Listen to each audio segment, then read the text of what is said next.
Chapter 773. Huang Xuchang, Su Liang, Wei Yong, Zhang Shidong, Zhang Qi, Tianyan Yu Ziqing. These people were brought to Roundwall City. This was the northernmost building of the Luoyang Imperial Palace. It was separated from the main building complex of the rear palace by a huge and thick wall. This place was usually where the palace gathered the toilet bowls to be removed or disposed of some other dirty things. In the cracks of the floor tiles, strong weeds struggled tenaciously, trying to spread their branches and leaves. In this gloomy courtyard with high walls, they did their best to absorb every ray of light they could. Huang Xuchang, Wei Yong, and the others were like weeds in the cracks of the bricks, trying their best to stretch their necks and focus their gazes on Gao Ying, Lan Yiqing, and the others. They looked at their hair, their faces, their lips, their breasts, their waists, their legs. In any case, it would be a waste not to look. They often met each other in the palace. Even if they couldn't remember their names, they were at least somewhat familiar with each other. However, they had never seen the female guards dressed in civilian women's clothing. The heroic and vigorous martial attire was gone, and their cold and serious expressions were gone. At this moment, they were full of youthful vitality and soft beauty. Huang Xuchang and the others didn't know why they were called here. There was no transfer order from the great general of the Yulin Guard. It was only the female official, Fu Qingqing, who had ordered them to come here. They knew that Fu Qingqing was second only to Shangguan Daiji in the palace, so they didn't dare disobey and immediately rushed over. In the end, they only saw a group of young and beautiful girls dressed in civilian women's clothing of all kinds and colors. Could it be that the emperor thinks we're old and wants to arrange a marriage for us, just like General Yang? Wei Yong began to calculate seriously. But I'm already married. Presumably, the emperor doesn't know about this. Oh, should I divorce that faded old woman at home first? Although my 6 brothers-in-law aren't easy to deal with, but such a greedy girl. Just as Wei Yong was letting his imagination run wild, a hearty laughter came from the palace gate. He turned his head and saw a handsome man dressed in a cross-colored gown. He was tall and had sword-like eyebrows, starry eyes, a jade-like face, and red lips. He had an extraordinary demeanor as he accompanied the female official Fu over the threshold. They were immediately exposed to the brilliant sunlight. Erlang? Wei Yong looked at the man in shock. It was obviously Yang Fan. Yang Fan and Fu Qingqing walked up to them and stood in front of the 2 rows of men on the left and women on the right. Fu Qingqing withdrew her smile and said to them with a cold expression, "I've received an imperial edict to order all of you to listen to Commandant Yang's arrangements and leave the palace to carry out an errand. During this period of time, all of you will listen to Commandant Yang's arrangements." Huang Xuchang awoke from the shock of seeing Yang Fan for the first time and asked, "Fu Jiejie, may I know why you sent us out of the palace?" Fu Qingqing said with a straight face, "There's no need to ask any more. Just do whatever Commandant Yang tells you to do." Su Liang took a step forward and said in a deep voice, "Sister Fu, we belong to the 100 Cavalry. Without the commander's seal, no one can mobilize us. This is the imperial court." Before he could finish, his voice stopped abruptly. Yang Fan had already raised his right hand, and there was half a tortoise seal in his hand. The commander's seal used to mobilize troops was originally a tiger seal. When the Tang dynasty was founded, the name of their ancestor, Li Hu, was changed to a fish seal. When Wu Zetian ascended to the throne, it was changed to a tortoise seal. Although the internal guards were also part of the army, they were the emperor's private soldiers. They had already received an imperial edict and had no objections to Yang Fan. These 100 Cavalry were different. Su Liang took out the half-tortoise seal that he always carried with him and stepped forward to take the tortoise seal from Yang Fan's hand. It fit perfectly. Su Liang immediately returned the tortoise seal and took 3 steps back. He said respectfully, "We will obey Commandant's orders." When Wei Yong and the others saw that Su Liang had already verified the commander's seal, they also bowed to Yang Fan. "Greetings, Commandant. Brothers, Dispense with the formalities. Yang Fan said to the crowd and put away the commander's seal. Fu Qingqing nodded at him and said amiably, Commandant Yang, Qingqing will return to the palace now. I wish Commandant victory and success. Thank you, miss. Yang Fan cupped his hands at Fu Qingqing and watched her leave. The moment Fu Qingqing left, the 100 cavalry relaxed and gathered in front of Yang Fan. These people had gone through life and death with Yang Fan and were very friendly to each other. After exchanging a few pleasantries, Zhang Shidong said, Commandant, what are we going to do when we leave the palace? Are those women also going with us? Yang Fan's expression became solemn. He said, Don't ask what we are going to do or where we are going. Those ladies from the internal guards are going to do official business with us. Zhang Shidong muttered, So mysterious. Yang Fan clapped his hands and said, Come, come, come. Everyone, come forward and listen to me in detail. The 100 cavalry and the plum blossom internal guards gathered around them. Yang Fan said, Where we are going and what we are going to do. Those of you who should know already know. Those who don't ask. Just follow orders. This is an order. The mission we are carrying out this time is very secretive. We need to conceal our identities along the way to avoid arousing suspicion. So, Brother Wei, Brother Su, you have to go back in a while and change into casual clothes. You have to be fast. I will give you the time of 2 incense sticks to burn. You must come back on time. Also, there are men and women in our group, and they are all young people.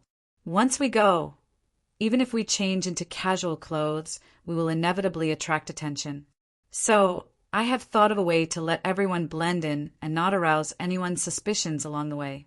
However, you must keep your mouths shut. Along the way, don't talk to those who are unrelated to us, and don't drink alcohol along the way. Yu Ziqin interrupted with a smile. Captain, why do you have to go through so much trouble? I see that the number of people from the 100 cavalry and the internal guards is about the same. Why don't you all disguise yourselves as husband and wife? A dozen young couples will go back to their hometown together to visit their relatives.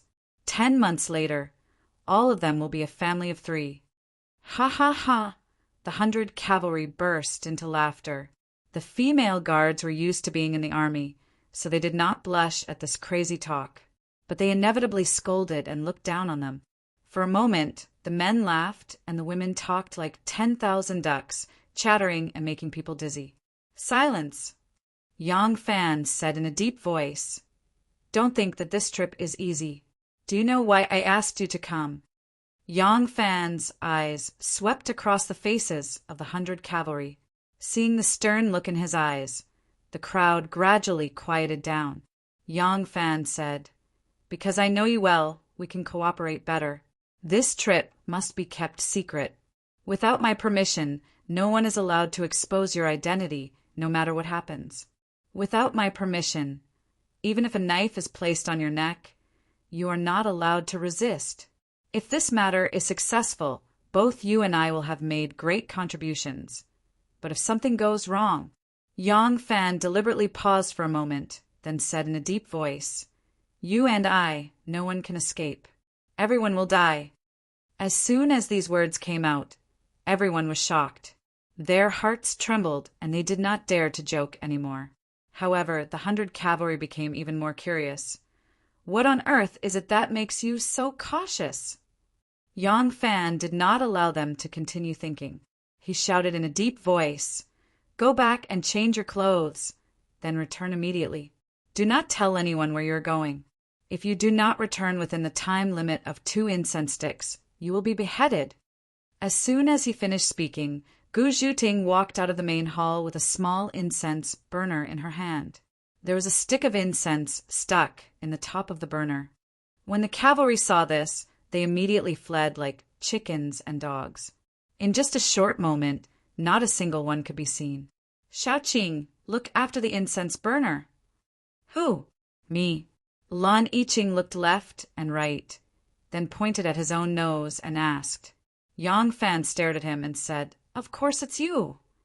Lan Yiqing pouted, Who's little? Shaoqing, it's Shaoqing. Gao Ing held back her laughter. You should say, what relationship do you have with me? Why are you calling me so intimately? Humph. Lan Yiqing wrinkled his nose and walked over to take the incense burner from Gu Zhuting. Yang Fan and Gu Zhuting turned around and entered the main hall. He smiled gently at Gu Zhuting and said, Sorry to trouble you. A Lang is too polite. Yang Fan's smile made Gu Zhuting panic a little. She quickly turned around to take a package on the table and said to Yang Fan, Ah Lang, please sit on that chair. Yang Fan turned his head and saw that there were 2 stools beside him. He sat down on one of them. A moment later, Gu Zhuting came over and sat down on the other stool. She placed the parcel on the ground and opened it. She took out a pile of paint and hair and began to paint Yang Fan's face. Yang Fan raised his face and closed his eyes, allowing Gu Zhuting to do whatever she wanted. Gu Zhuting's pair of nimble hands traced Yang Fan's face here and there, and sometimes she even smeared something on it. The delicate parts were very close. They could feel each other's breath. Yang Fan closed his eyes, so he didn't feel too uncomfortable, but he still subconsciously breathed lightly, as if he was afraid of offending the beauty. Gu Zhuting, on the other hand, couldn't help but feel flustered, but fortunately Yang Fan's eyes were closed, so she didn't feel too embarrassed. After a while, she gradually calmed down. In Gu Zhuting's hands, Yang Fan's face gradually turned into the image of a red-faced man with thick eyebrows and wide eyes. But in Gu Zhuting's eyes, he was still him. His eyebrows were like swords, his eyes were like stars, his face was like jade, and he was handsome and had an extraordinary bearing. Her fingers gently stroked his eyebrows, his eyes, his straight nose, his angular lips, and those infatuated eyes were like ripples of water. It was clear that she was a passionate woman, infatuated with her lover. But she didn't realize it, he didn't feel it, and no one else saw it. The second incense stick was only half burned when Wei Yong and Zhang Shidong returned, as if they were in a race. Then the hundreds of cavalrymen also rushed back. When the second incense stick was only a finger's height left, everyone was back. When Yang Fan came out of the hall, everyone was shocked. If it wasn't for Yang Fan's voice, the turtle talisman in his hand, and the fact that he said that he would wash off his makeup after leaving Luoyang, they wouldn't believe that this person was Yang Fan. At this time, Gu Zhuting also changed her appearance. She turned into a handsome man in a light robe. Soon, Fu Qingqing sent Gao Lisher to deliver a message, and everyone left with Gao Lisher. At the gate of the palace, the great minister of musical house, Master Rumei, was waiting there with a group of disciples, followed by a large group of musicians and waiters. Yang Fan and others also mixed in a mess. When the palace gate was opened, everyone walked out in a swagger in front of Rinwei and several secret guards of the succession hall. Chapter 774. After passing Crouching Bull Pass and exiting Liang Pass, a large circus walked southward towards Nanyang. Yang Fan, the cavalry, and the inner guards were mixed in with this circus team. After leaving the palace that day, Yang Fan and the others first followed Master Rumei to her house in Nanchang before regrouping the team and leaving through the side door. They met up with another team that had been waiting there for a long time and went out of Dingding Gate, heading southward. This team was a circus that mainly performed illusions. The troop leader was the illusionist master that the succession hall had invited from Chang until Luoyang. Yang Fan originally wanted to invite him to expose the deceit of the old nun from Hanoi, Taoist Shifang, and the barbarian Moliai. Unexpectedly, Xue Huai's fire had angered Wu Zetian, so she vented her anger on the old nun from Hanoi who had boasted that she could see the past and the future. Thus, she attacked the 3 swindlers. This way, there was no need for Yang Fan to do anything. Young Master Jiang relied on the 3 swindlers to amass wealth, but his businesses were confiscated by the imperial court because of the collapse of the 3 swindlers. Young Master Jiang failed on the verge of success and went north. He was killed by Yang Fan at Hulao Pass, so the illusionist master was never put to use. Later, Yang Fan paid him a sum of money as compensation and no longer restricted his actions. The old man simply used the money to hire some people and a few disciples to perform in Luoyang. For a time, their performances became very popular in the 3 cities of North, South, and Gentle House. However, they had been in Luoyang for a year, and the illusionist program could not be updated so quickly. Because there were no new programs, business had gradually declined, so they were planning to move to another place. Yang Fan wanted to find an excuse to cover his overly conspicuous subordinates to Fangzhou, so he thought of them. It was said that as long as they took Yang Fan and the others to Fangzhou, then Yang Fan would have to pay for all the food and accommodation along the way. The old leader didn't even ask about the background of these people and immediately agreed. Thus, Yang Fan and the others became members of the illusion group. Along the way, they passed through Nanyang, Dengzhou, and Gu City. If they did not perform at all when they passed through these cities, even if others did not notice, the succession hall would definitely notice their abnormality.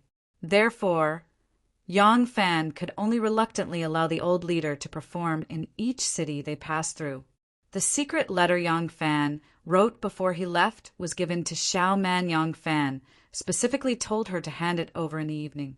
When the sun set, Xiao Man handed the letter to the succession hall's guard in the Yang mansion. After reading the secret letter, the guard immediately sent someone to the palace gate to report to Rinwei. Rinwei waited anxiously in front of the palace with a few guards. He had no idea that Yang Fan had already swaggered away in front of him. It was not until the Yang mansion sent a message that Rinwei realized that the master had stood him up. Rinwei returned to the Yang mansion and read the letter left by Yang Fan.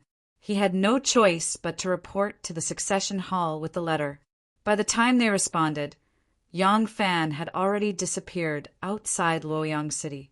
Yang Fan and the others rushed to Fangzhou. The old leader was very experienced and found a house to rent, ready to perform on the streets the next day. They rented a dilapidated house. The house was not small and there were many rooms, but they were too dilapidated for years. Some of the rooms were already cracked. If it rained, it might rain heavily outside and drizzle inside. However, the rent was very cheap. With so many people, if they lived in an inn, even the cheapest one, the daily expenses would not be small, which would not match their status. After Yang Fan settled down, he left with Gu Zhuting. They knew the specific place where the Prince of Luling was being held, but it was only a name on a piece of paper and they had no specific impression of it. Now that they were here, they needed to understand the details and the situation of the Prince of Luling. Wu Zetian's distrust of her son and indulgence of the Wu clan caused her to be caught in a cocoon of her own making.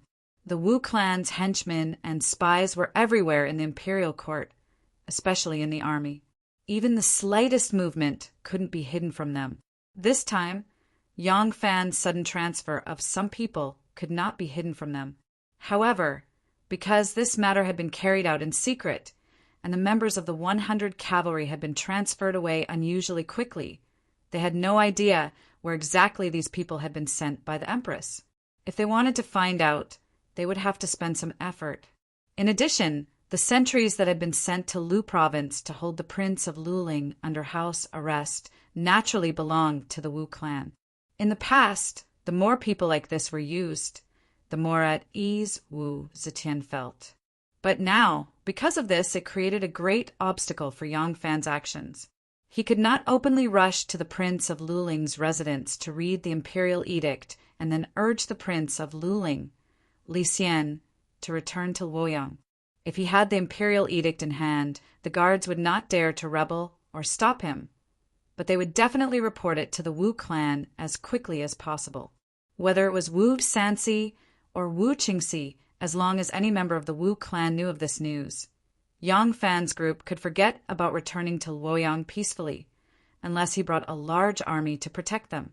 But if he really did bring an army, who could guarantee that every soldier and officer in this army would be reliable? According to the records in the palace, the Prince of Luling, Li Xian, was being held under house arrest in Zhoushan district. Fang province had 4 districts under its jurisdiction, and its administrative center had originally been in Jushan District. But during the reign of Jingguan, it had been moved to Fangling District. The illusion team was currently in Fangling, the administrative center of Fang Province. So he still had to hurry to Jushan. Fortunately, the two districts were not too far apart, so it was very unlikely that he would be discovered if he broke up with these martial artists here. Yang Fan and Gu Zhuting went out for a stroll, found the locals, and carefully inquired about the situation in Jushan as well as the path to take. Then they hurriedly returned, preparing to arrange for their own people to break up and leave the city, one after the other. They would head to Jushan District and meet up there, then study how to get in touch with the Prince of Luling. Unexpectedly, just as the two of them returned to the alley of their rented residence, they saw a sea of people in front of them. Many people had gathered there to watch the commotion. Yang Fan did not know what was going on, so he hurriedly quickened his pace. Pushing through the crowd, he couldn't help but inwardly grumble. He saw Zhang Shidong, Yu Ziqing, Zhang Qi, Tianyan, and Wei Yong unarmed, surrounded by several dozen officials wielding iron chains and sabers at their waists. Bailiffs had stepped forward to put chains on them to arrest them, perhaps because they had received strict orders from Yang Fan. Yang Fan saw that they were itching to try, but in the end he did not resist. Seeing that the situation was bad, Yang Fan hurriedly stepped forward and cupped his fists toward the bailiffs and bailiffs. "Dukes, if there's a problem, we can talk it over. What happened to my brothers?" As he spoke, he realized that there were still a few people lying on the ground. Judging from their attire, they were quite similar to the poppies of the marketplace.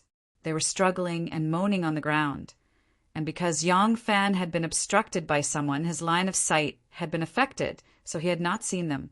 A man who seemed to be the head of the squad turned his head and coldly asked, "They're your brothers?" Yang Fan hurriedly nodded and said, "Yes, this Duke." The head of the squad raised his mustache and sneered, "Very well, tie them up as well." With a clatter sound, a set of shackles was placed on Yang Fan's neck. Yang Fan was stunned and said, "What exactly happened?" The head of the squad sneered and said, "What happened?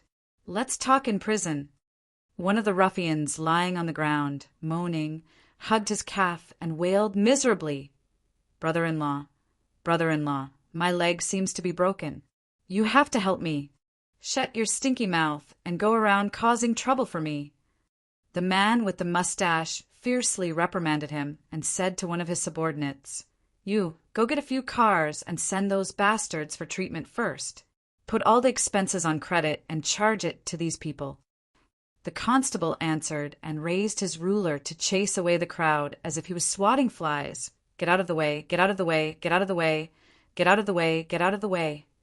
Take these people back to the yamen." The man with the mustache shouted and left with his hands clasped behind his back while humming a tune. Seeing that Gu Zhuting was about to take action, Yang Fan hurriedly stopped her with a look. In a small place like this, there was no need for a murder case to happen. Beating up a public servant was enough to cause a sensation in the surrounding villages. If they were to pile up these public servants here today, they would immediately become local celebrities, and it would be difficult for them to move a single step. What happened? Yang Fan asked the few cavalrymen who caused the trouble. Among them, Wei Yong was the oldest, so Yang Fan was asking him. Before Wei Yong could answer, a constable raised his saber and shouted, "Shut up! Don't talk. If there's anything, go back to the yamen." Helpless, Yang Fan could only sullenly shut his mouth and let the constables escort him back to the yamen. Among these people, even an ordinary imperial bodyguard or an ordinary Plum Blossom Palace guard could scare the constables out of their wits, let alone Yang Fan and Wei Yong, who were officials of the capital. However, they had important matters to attend to and could not easily reveal their identities. They could not reveal their identities elsewhere, and it was even more so in Fangzhou.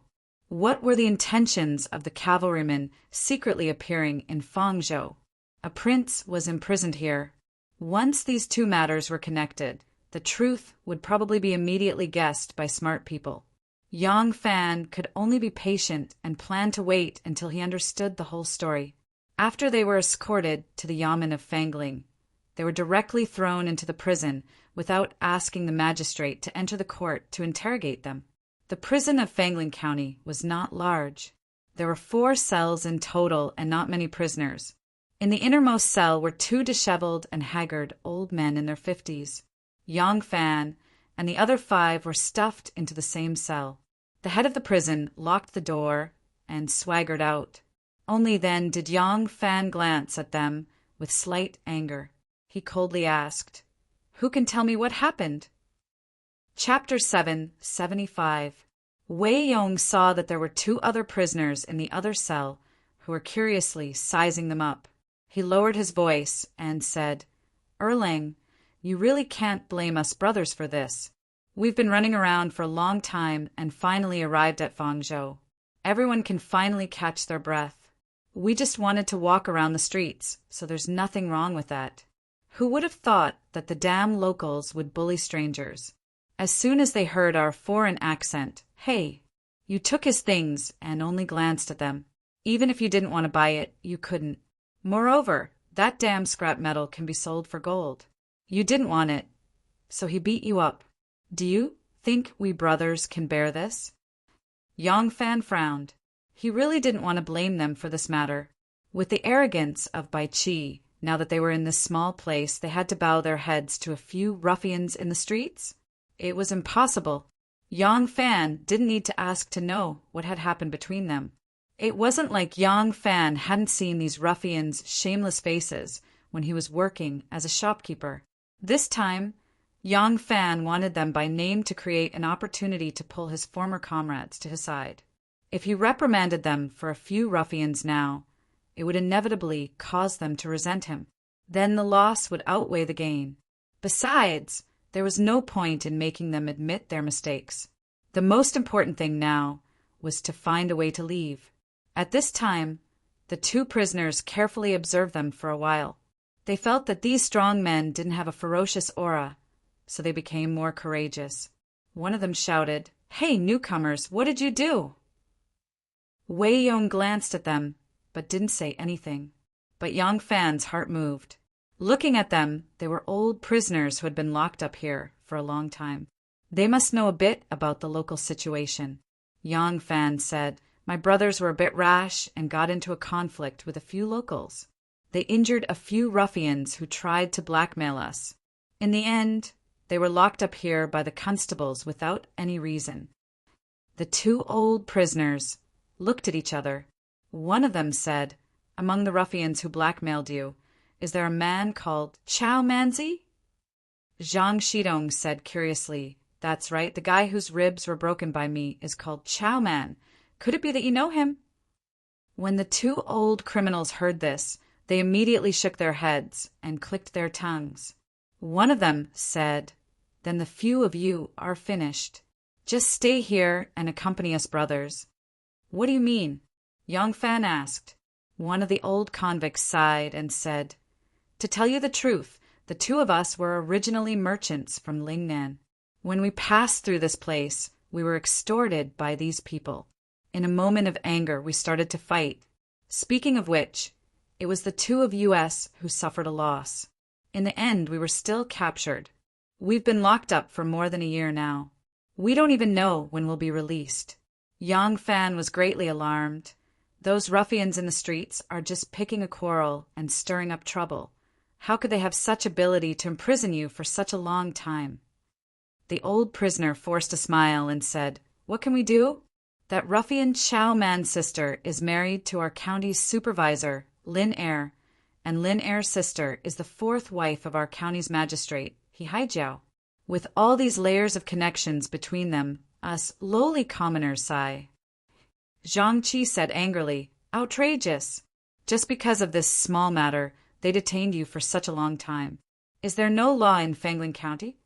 The old prisoner said, "Law? The sky is high and the emperor is far away.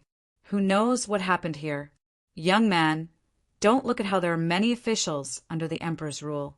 This kind of lawless people and lawless things are actually fewer. It just so happens that everywhere in the prefectures and counties, which one doesn't have lawless people. Originally, The two of us would only be able to return to our hometown after a few years. Even now, our families still don't know that we've been imprisoned here. The taciturn prisoner said angrily, when we were locked up, our money and goods were confiscated. I originally thought that since they had vented their anger and gotten their money, they would let us go. Who knew that we wouldn't be able to get out of this prison? Maybe those heartless people have already forgotten about our existence. Yang Fan frowned when he heard this. This was a bit troublesome. He originally thought that since no one died, as long as the people on the outside moved a bit, handed over some money and bribed them, they would be able to turn a big problem into a small one and a small one into nothing. Now it seemed that these black-hearted local tyrants wanted both money and lives. Not to mention that they didn't bring a large sum of money with them this time. Even if they did, using such a large sum of money to bribe those corrupt officials, even though they were greedy, they weren't stupid. How could they not notice something fishy? The two prisoners had a few new companions who were in the same boat, so they became more interested in talking. The talkative prisoner said, the local county magistrate, He Haijiao, was originally a steward of the hot spring soup in the capital. Hearing this, Yang Fan was secretly surprised. So this county magistrate, he was my predecessor. The prisoner said again, you don't know what kind of position this hot spring soup steward is, right? That's where the hot springs and fruits and vegetables are managed for the royal family. Before the Empress Dowager ascended the throne, auspicious signs frequently appeared all over the world. The hot spring soup steward is also a blessed place. Unexpectedly, it also produced auspicious signs. Among the golden peaches that were planted on the mountain, there were two strange fruits. One of the fruits had a natural one character on it, and the other had a sway character on it. When put together, it means long live the emperor. He Haijiao presented these two peaches to the Empress Dowager. The Empress Dowager was overjoyed and let him be the next county magistrate. The quiet prisoner immediately said, so, our Fangling County has one more scourge. When Yang Fan was in Luoyang, he had personally experienced all kinds of chaos before and after Wu Zetian ascended the throne. At that time, offering auspicious signs was popular throughout the country.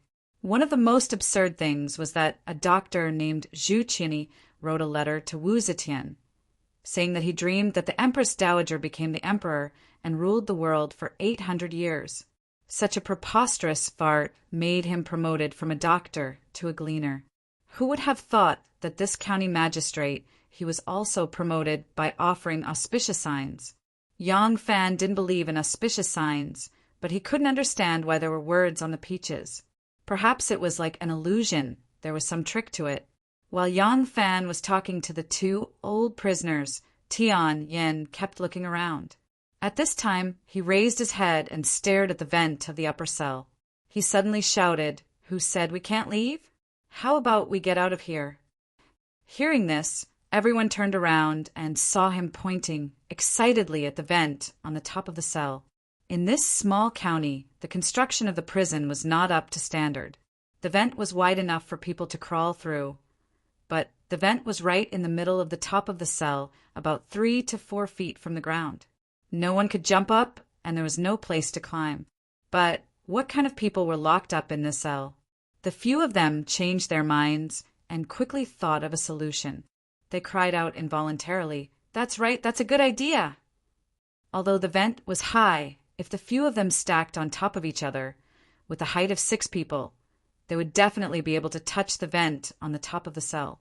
As long as one of them could get out, it would be easy for the others to get out. When the 2 prisoners in the cell next to them heard that they could get out, their eyes immediately widened like copper bells. The talkative prisoner said repeatedly, you can get out? It's so high and you don't have anything to rely on. Can you really get out? At this time, the taciturn prisoner was no longer taciturn and said repeatedly, everyone, we are all fellow prisoners and can be considered to be in the same boat. If you can get out, you must take us with you.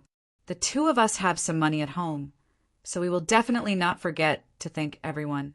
Zhang Qi took a long time to gather his qi at the bars between the 2 cells and said helplessly, this bar is as thick as my thigh, and it's made of pear wood. Do you think I can break it? Yang Fan was first delighted, but then he thought of the difficulty. Breaking out of prison was, of course, easy, but it would definitely cause a large search by the Fang province government. In this era, there weren't many people moving around, so no matter where they went, they would be shining targets. How could they talk about quietly making contact with the Prince of Luling? If he had to use this method, then it would be better for Yang Fan to reveal his identity and have that scoundrel county magistrate he respectfully invite him out. When Yang Fan explained the difficulty, everyone looked puzzled. Wei Yong couldn't help but ask in a low voice, "Captain, why did we come here this time? Why must we be so secretive and not reveal our identity, even if we are entangled by a group of corrupt officials? If Captain doesn't explain it clearly, we brothers really won't be able to understand." Zhang Shidong and the others all stared at Yang Fan. After a moment of silence, Yang Fan said in a low voice, "This is Fang province. Think about it. What does Fang province have? What does Fang province have?" The guards looked at each other and thought hard for a long time before Yu Ziqing suddenly reacted and cried out, "The Prince of Luling!" Yang Fan immediately shouted, "Silence!" Only now did Wei Yong realize that the objective of this mission was so important. He couldn't help but nervously lick his lips and ask in a hurried and low voice, "Captain, we came here on imperial edict to harm Luling." These low-ranking soldiers didn't have any political foresight or strategy. In their view, if the emperor wanted to release the Prince of Luling to return to the capital, he only needed to send a eunuch and announce an imperial edict. Why would he need to be so secretive and troublesome? Now that he had sent them to Fang province in secret, it was likely that they were going to harm the Prince of Luling. Yang Fan said in a low voice, "We'll talk about the details after we get out. Before the operation, I'll tell you the plan. Right now, we have to think about how to get out. I only hope that Huang Xuchang and Su Liang won't use the method of revealing their official status to rescue us." Tianyan pointed at the top of the cell and said, "Captain, with our skills, can't we put up a frame? As long as one of us can go up, we can use a belt or robe to tie a rope and pull us up." Yang Fan said, "Of course it's easy to get out. The difficult part is how to not alarm the local authorities. If they mobilize the people to search everywhere, where will we, the foreigners, be able to hide? If this matter could be publicized, why would we need to go through so much trouble and use a theatrical troupe as a smokescreen?" Everyone was speechless. With his hands behind his back, Yang Fan slowly paced around the cell. Sometimes he would look at the door, and sometimes at the ventilation holes on the ceiling, his brows knitted into a deep frown. Although Wei Yong and the others still couldn't guess the specific mission, they already knew that this matter involved the Prince of Luling and that this was a political struggle of the highest level. No matter how slow they were, they could still tell that this matter was of great importance. With bitter expressions, they looked at Yang Fan, who was pacing back and forth, hoping that this resourceful star could think of a perfect solution. "I have a solution." Yang Fan's eyes suddenly lit up. Upon hearing this, Wei Yong and the others immediately surrounded him and excitedly asked, "Captain, what's the solution?" Yang Fan pushed aside his brothers and walked to the other side of the cell. The two pitiful peddlers were currently grabbing onto the bars, pressing their thin faces against the rough wooden posts as they stared at Yang Fan and the others. A smile slowly blossomed on Yang Fan's face, and like Satan luring them to hell, he gently asked, "Sirs, do you want to be released from prison and reunite with your families? Do you want to receive a reward?" Chapter 776. The night was dark, and the sound of the watchman's clapper gradually faded into the lonely night sky. The quiet courtyard suddenly became restless. The crescent moon was like a hook. Although it was not the best time to commit murder or arson, it was enough for these skilled bandits. Gao uncovered her face with the green cloth and slashed forward with her hand. She shouted, "Depart!" After Yang Fan and the others were taken into prison, the meticulous Gu Zhuting immediately returned to the courtyard they had rented. She had Yang Fan's people quickly hide to prevent others from discovering that the captured people had anything to do with this courtyard. Then she discussed a strategy with Gao Ying, Lan Yiqing, and the others who knew the purpose of this trip. They quickly rejected the idea of revealing their identities and asking Fangling County to release the people. But they had no better idea. After discussing for a long time, they came to a unanimous decision: break out of the prison. Although doing so would still cause a commotion in the area, they couldn't care too much at this time. They had already made preparations in advance. Before closing the city gates, they had already called for their men to take their horses out of the city and hide in a dense forest 6 miles away from the city. They would leave immediately once they broke out of the prison. If they wanted to leave the city, the low city walls of Fangling were not a problem for them. Gao Ying covered her face with a green cloth and held a sharp blade in her hand. She led a group of tigresses and charged at the front. The other 100 cavalry were responsible for bringing up the rear under the command of Huang Xuchang and Su Liang. They had just charged to the front courtyard of the old and dilapidated residence when they were blocked by a group of people. One of them asked in a bad mood, "Dressed like this, who are you planning to kidnap?" Hearing the familiar voice, Gao Ying stilled. Using the weak moonlight, she took a few more steps forward and took a closer look. Gao Ying couldn't help but cry out, "Officer Yang, you've already been released?" When the sun on the horizon released a brilliant red glow and dyed the entire sky red, more than 20 fast horses were lightly galloping on a small mountain path towards Jushan district. The dewdrops on the green leaves of the wild grass sparkled with sparkling light. Because of the trampling of the horses' hooves and the trembling of the ground, the sparkling dewdrops either splashed out or slowly rolled down, splashing into the dust one by one. Yang Fan and the others left the city that very night. By daybreak, they were already halfway to Jushan district. The prison door of Fangling County opened, and an old man walked in weakly, dragging a bucket of rice. He knocked on the rice bucket and was just about to shout, "Time to eat!" When he suddenly saw the situation in the prison, he couldn't help but be stunned. Their cell was not big. There were only a few cells in total. They could see clearly through the bars. Last night, the cell on the right was full of 6 people. Why was it so empty now? As soon as the pair of sufferers in the innermost cell saw someone come in, they immediately shouted, "Warden, something's wrong! Something's wrong!" Old man Tsang quickly put down his rice bucket and rushed over to ask, "What happened? Where are the people in the next cell?" The 2 unkempt prisoners pointed and gesticulated, spitting spittle as they told him what happened. The old jailer, who was half dead when he walked, couldn't help but turn pale with fright. He immediately rushed out to report to the warden. In less than an hour, the county magistrate, the county deputy, the registrar, the county lieutenant, the supervisor, and the warden, a large group of people suddenly came. The county magistrate, Haijiao, disliked the dim light in the prison and specially ordered a few jailers to light torches. They carefully examined the cell that originally held the 6 prisoners for a long time.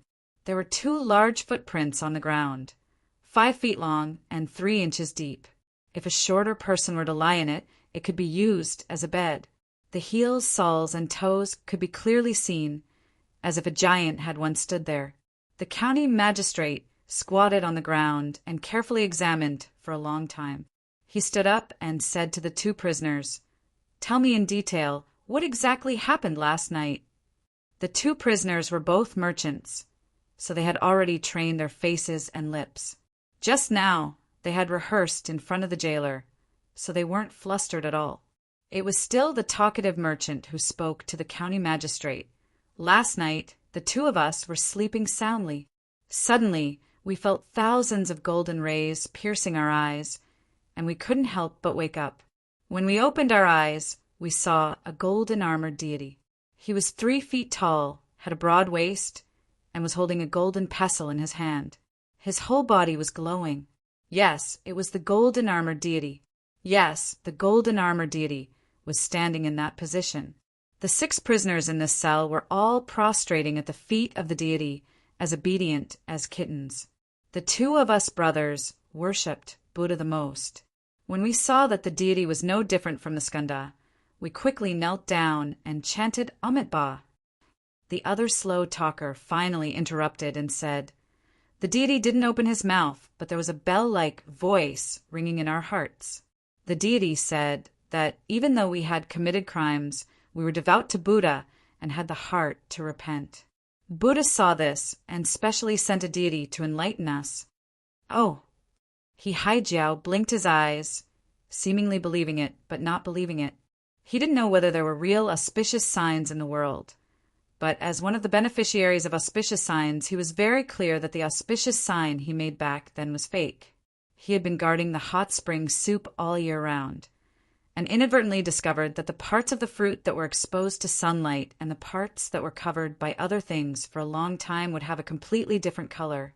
At that time, it happened to be the time when the world competed to offer auspicious signs the most, so he had an idea. He used black paper to cut a mold of the 2 words, "Long live," and stuck it on the golden peach. When the golden peach ripened, he removed the paper mold, and sure enough, the 2 words appeared. With this method, he was able to release a county magistrate. Today, listening to the eloquent words of the 2 prisoners, he naturally didn't believe in such a miracle. He Haijiao asked, "What about the 6 people?" The prisoner followed the words taught to him by Yongfan and said, "The 6 prisoners witnessed the miracle with their own eyes and were influenced by Buddha. They were willing to follow the great skanda to cultivate, so they were taken away by the deity." The corner of He Haijiao's mouth twitched twice, and he asked again, "Then why did you let go of such a good opportunity?" The prisoner sighed and said, "The 2 of us have a father, a mother, a wife, and a son. Our fate in the mortal world is not over. The deity said that we will be released soon. If we sincerely worship Buddha, as long as we go home and fulfill our filial piety to our parents and our duties to our wives, one day we will be rewarded."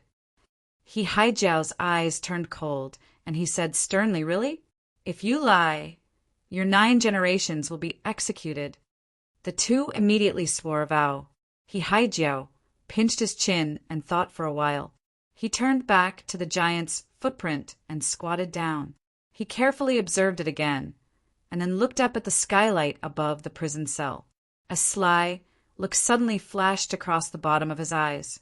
Seeing him stand up, the registrar Shu Qin quickly moved in front of him and said in a low voice, "The Ming Mansion, I think this matter." He Haijiao raised his hand and stopped him. He said in a measured tone, "There is no doubt that this is an auspicious sign. This is because the Holy Son of Heaven is benevolent, so the heavens have sent an auspicious sign. This auspicious sign appeared in my Fangling County because my Fangling County is clean and honest. This matter needs to be reported to the Holy Son of Heaven." "Yes, yes, yes." The registrar, Shu, tactfully retreated to the side. He Haijiao turned to look at the 2 prisoners and said, "The Holy Son of Heaven once issued an edict. If auspicious signs are reported everywhere, the local government cannot hide or obstruct them for any reason. Those who find auspicious signs must be immediately sent to the capital. Whether the auspicious signs are real or not, the imperial court will verify it.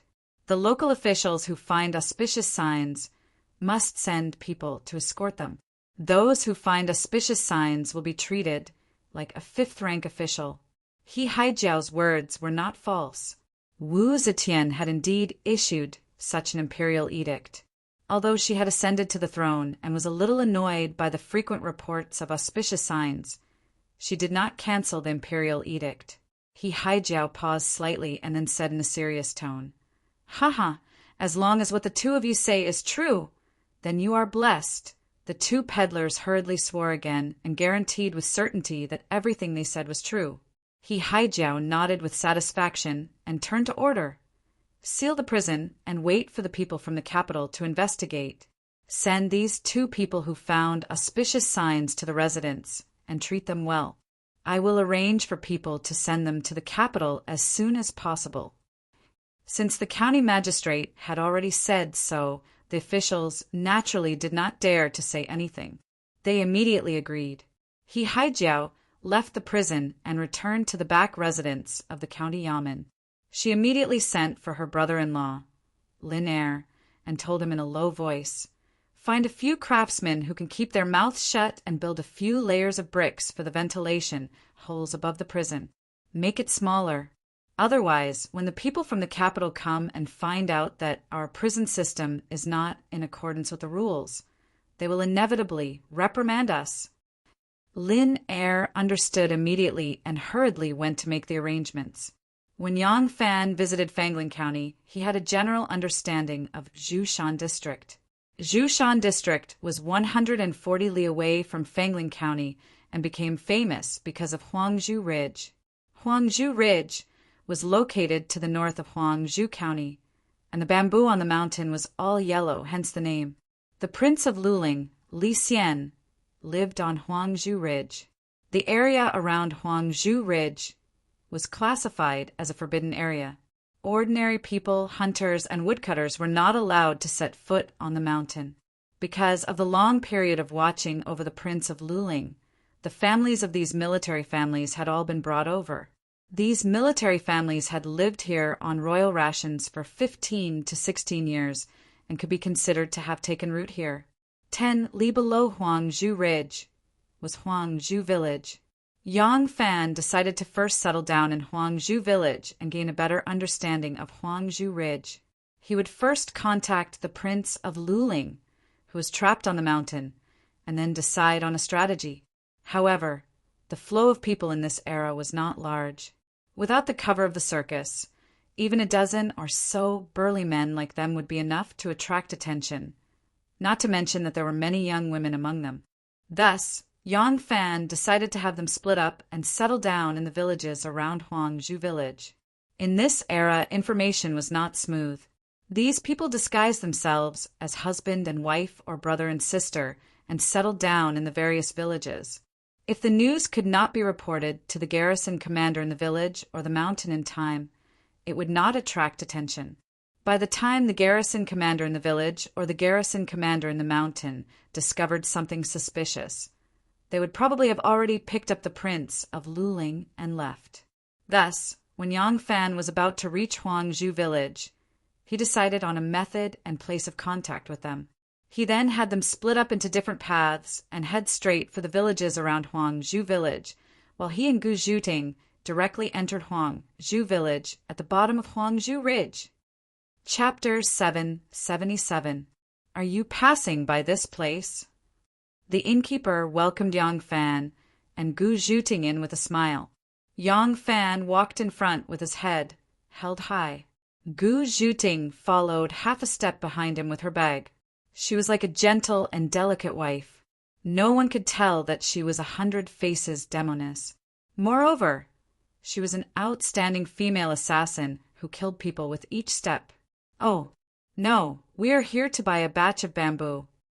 Yang Fan replied calmly, "Bamboo mats made from yellow bamboos from your land, and then smoked.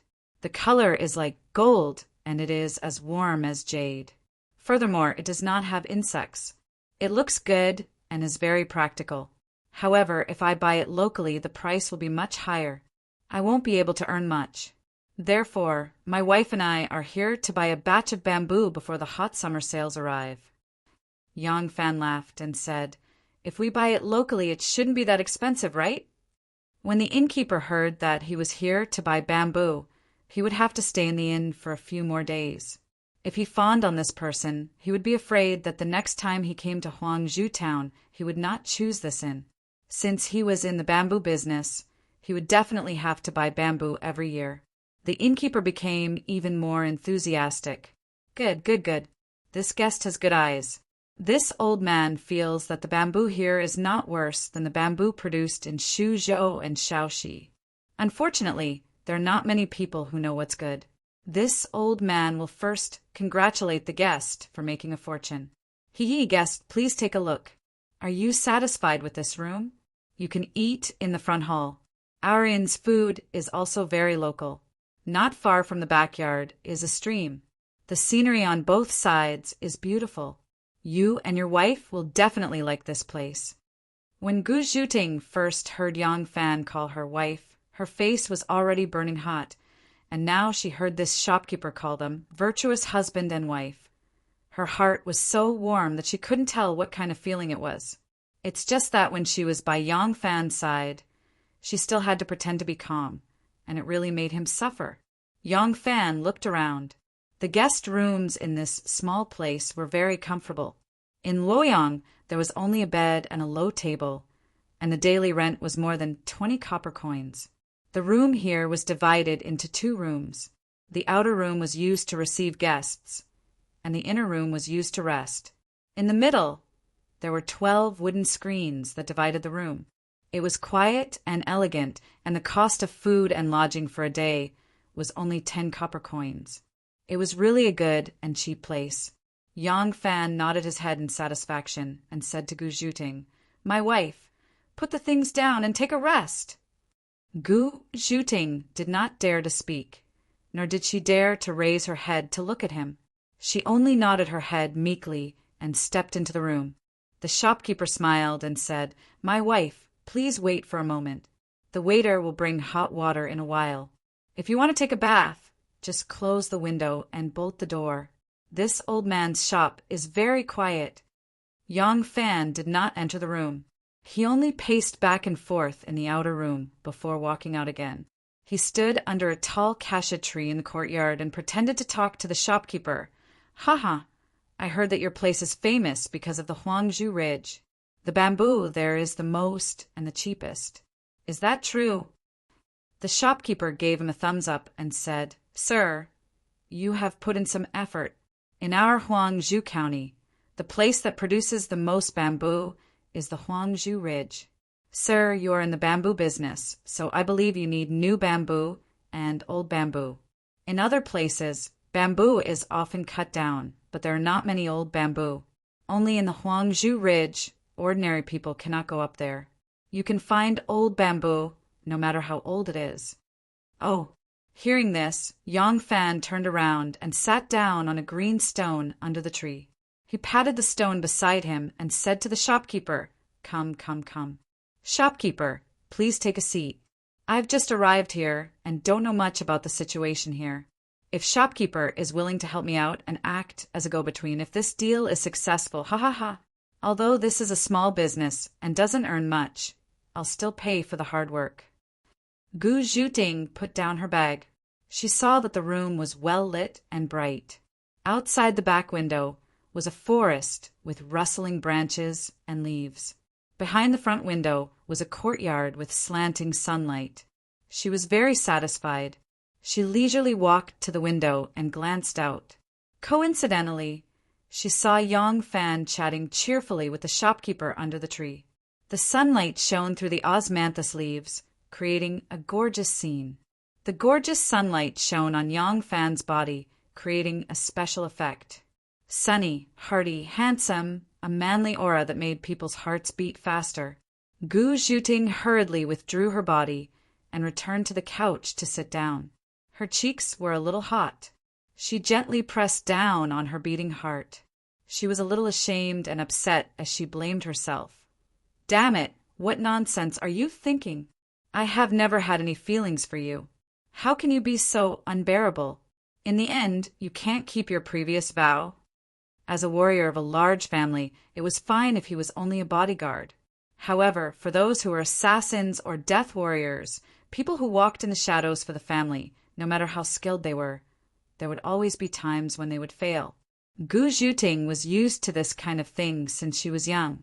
Therefore, since she was a young girl, she had made up her mind to never marry. Since she had already reincarnated into this kind of family and embarked on this kind of fate, she would live one day at a time.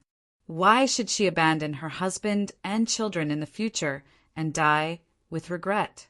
However, some things were instinctive. Every day, she would be together with a young man who was not too bad-looking, not too low in status, and not too bad in intelligence.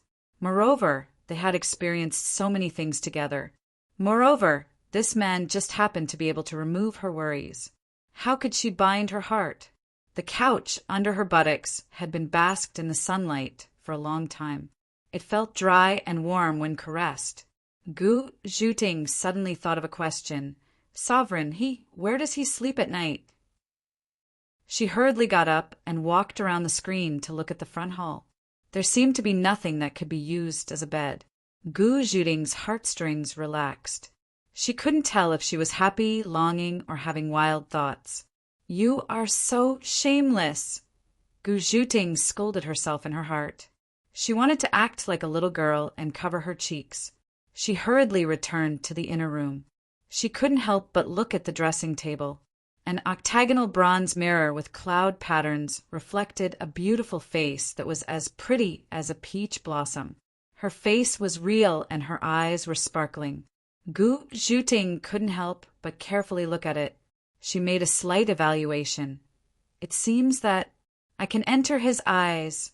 The wind slowly blew in from outside the window. This spring breeze carried the fresh smell of the countryside, refreshing the mind. If the wind wanted to blow in, it couldn't be closed. Even if the window was closed, how could it stop the wind from quietly entering the gap between the windows? Huangzhou town was located in a remote area. It wasn't considered a major transportation route. There weren't many customers coming and going, so the shop's business was slow. Yang Fan wanted to chat with the shopkeeper. The shopkeeper had plenty of time to begin with. He also wanted to help him buy bamboo locally, so he sat down next to him and patiently introduced him. The two of them talked and already exchanged names. The shopkeeper was called Lu Mingfu. Opening the inn was only a part-time business. His family also had a small shop and several tens of mua farmland.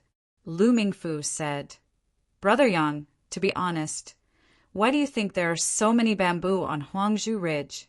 Because common people aren't allowed to climb the mountain.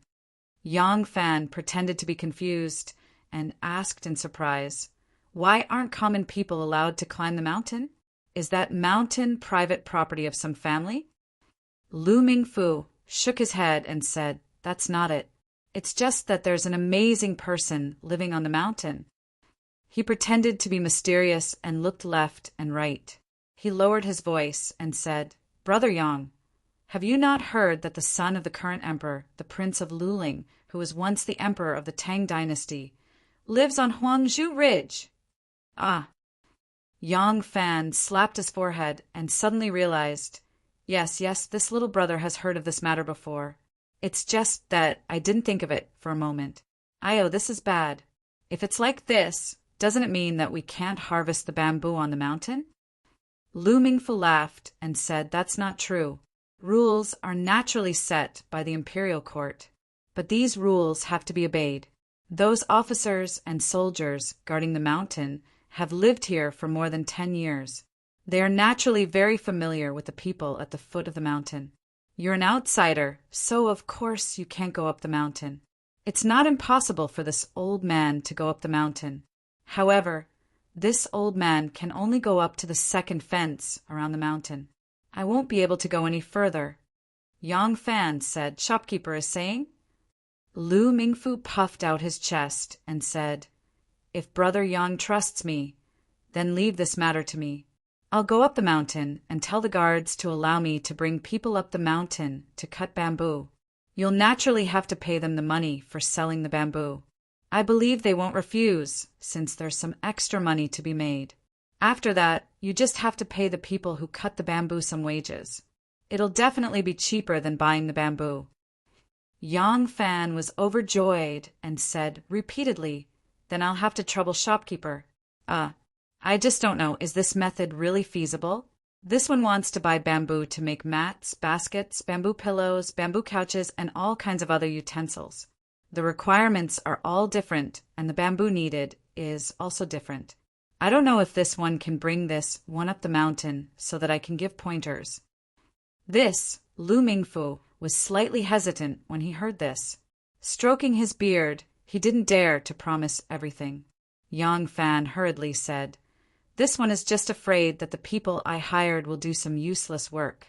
If it's not convenient, shopkeeper only needs to bring me up the mount once and give everyone some pointers. In the future, I'll just wait in town. Hearing this, Lu Mingfu reluctantly nodded and said, "Since it's only once, perhaps it's possible. Brother Yang, don't think that this old man isn't willing to help. It's only now that you have a chance to go up the mountain. If it was 6 years ago, no matter how big this business of yours was, this old man still wouldn't dare to agree to this matter." Yang Fan curiously asked, 6 years ago? How is it different from now? Lu Mingfu said, 6 years ago, when Provincial Governor Chui was transferred to this province, the Prince of Luling's situation improved. Provincial Governor Chui sent people up the mountain to renovate a house for the Prince of Luling and change his bedding. Clothes were regularly provided for all 4 seasons, and chicken, duck, and fish were occasionally presented. Although he was intercepted by the soldiers, this prince was finally living a decent life. Yang Fan's heart was moved. He had just been worrying about how to sneak the Prince of Luling down the mountain under the heavy guard of the soldiers. If this Chui Si was really loyal to Li Tang, perhaps he could make use of him. Thus he hurriedly asked, "In that case, this provincial governor Chui is an old party loyal to Li Tang?" A mysterious smile appeared on Lu Mingfu's face. Slowly shaking his head, he said, "No, because this provincial governor Chui was originally transferred over from Qianzhou." The more Yang Fan heard, the more confused he became. He was transferred over from Qianzhou. What does it have to do with him treating the Prince of Luling well? Chapter 778. Lu Mingfu had a very good impression of this humble and obedient young man and patiently explained.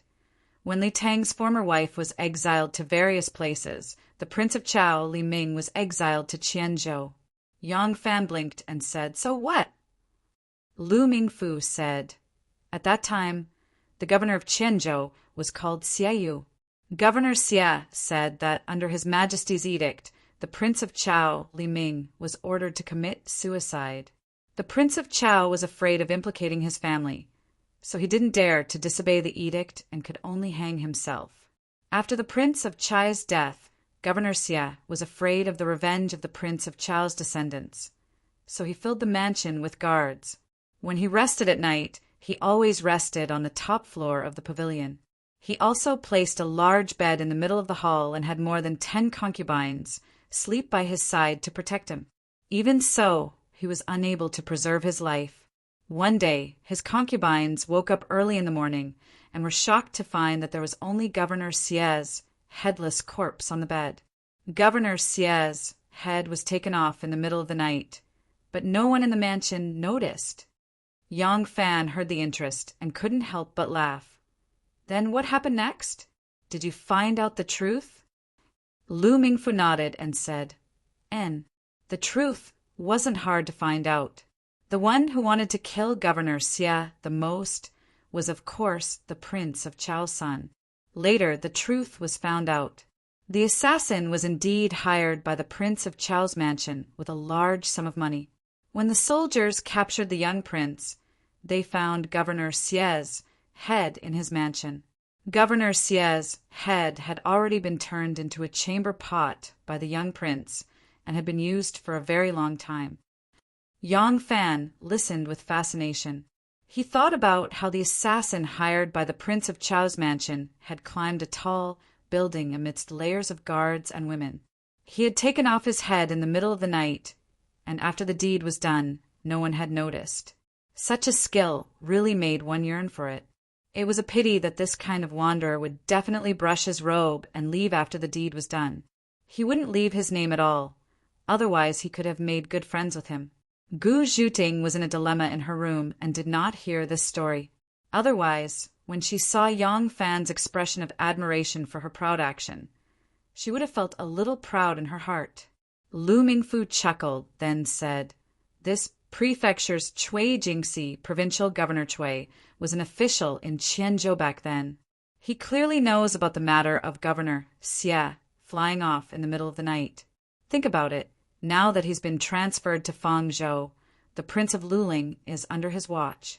If something unexpected happens to the Prince of Luling, what would happen if some chivalrous hero who sees injustice takes his anger out on him? He might not be able to manage other matters, but taking care of the Prince of Luling's food and drink and allowing your highness to live well won't take much effort from him. So why not? Yang Fan nodded his head. Now that he understood the true attitude of this provincial Governor Chui towards the Prince of Luling, he no longer dared to rashly borrow this person's strength. Yang Fan thought to himself, forget it. I'll use this innkeeper to go up the mountain and get a feel of the situation first. That chivalrous hero can steal Governor Xie's head in a heavily guarded place. But I, Yang Fan, can't steal a lively prince of Luling from a heavily guarded army? The bamboo forest on Yellow Bamboo Ridge was dense, and the bamboo poles and leaves were indeed a bit yellow. However, it was not the kind of withered yellow, but a kind of tender yellow that was full of vitality, just like the branches and leaves that had just sprouted. Thus, when the new green and tender yellow entered one's eyes, it was like a cup of fragrant tea slowly entering one's mouth. At first, the fragrance assailed one's nostrils, but after a faint taste, it became a different taste. Dozens of local young men who had finished their farm work were organized by the innkeeper.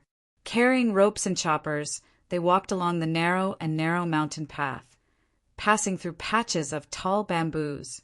The bamboo branches rustled, and as soon as they stepped in, they felt refreshed. Wearing a round-collared robe, Yang Fan walked shoulder to shoulder with Lu Mingfu at the back. As they walked, they chatted softly, casually chatting about the local customs and customs. Halt! An open space appeared in front of them. About several dozen zhang away, they could see the end of the open space, and there was even a bamboo wall. This was the second time they had seen such an open space after entering the mountain. Lu Mingfu had already told Yang Fan about the use of this thing. Building an open area was to prevent fire and also to prevent people from sneaking in. The area was wide, and without the cover of the bamboo forest, wanting to sneak in was not something an ordinary person could do.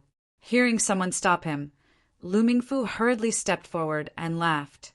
Captain Liang, it's this old man who has come. Standing in front was a soldier, and behind him were several other soldiers. However, their clothes were not very neat, and the robes they wore were also not proper.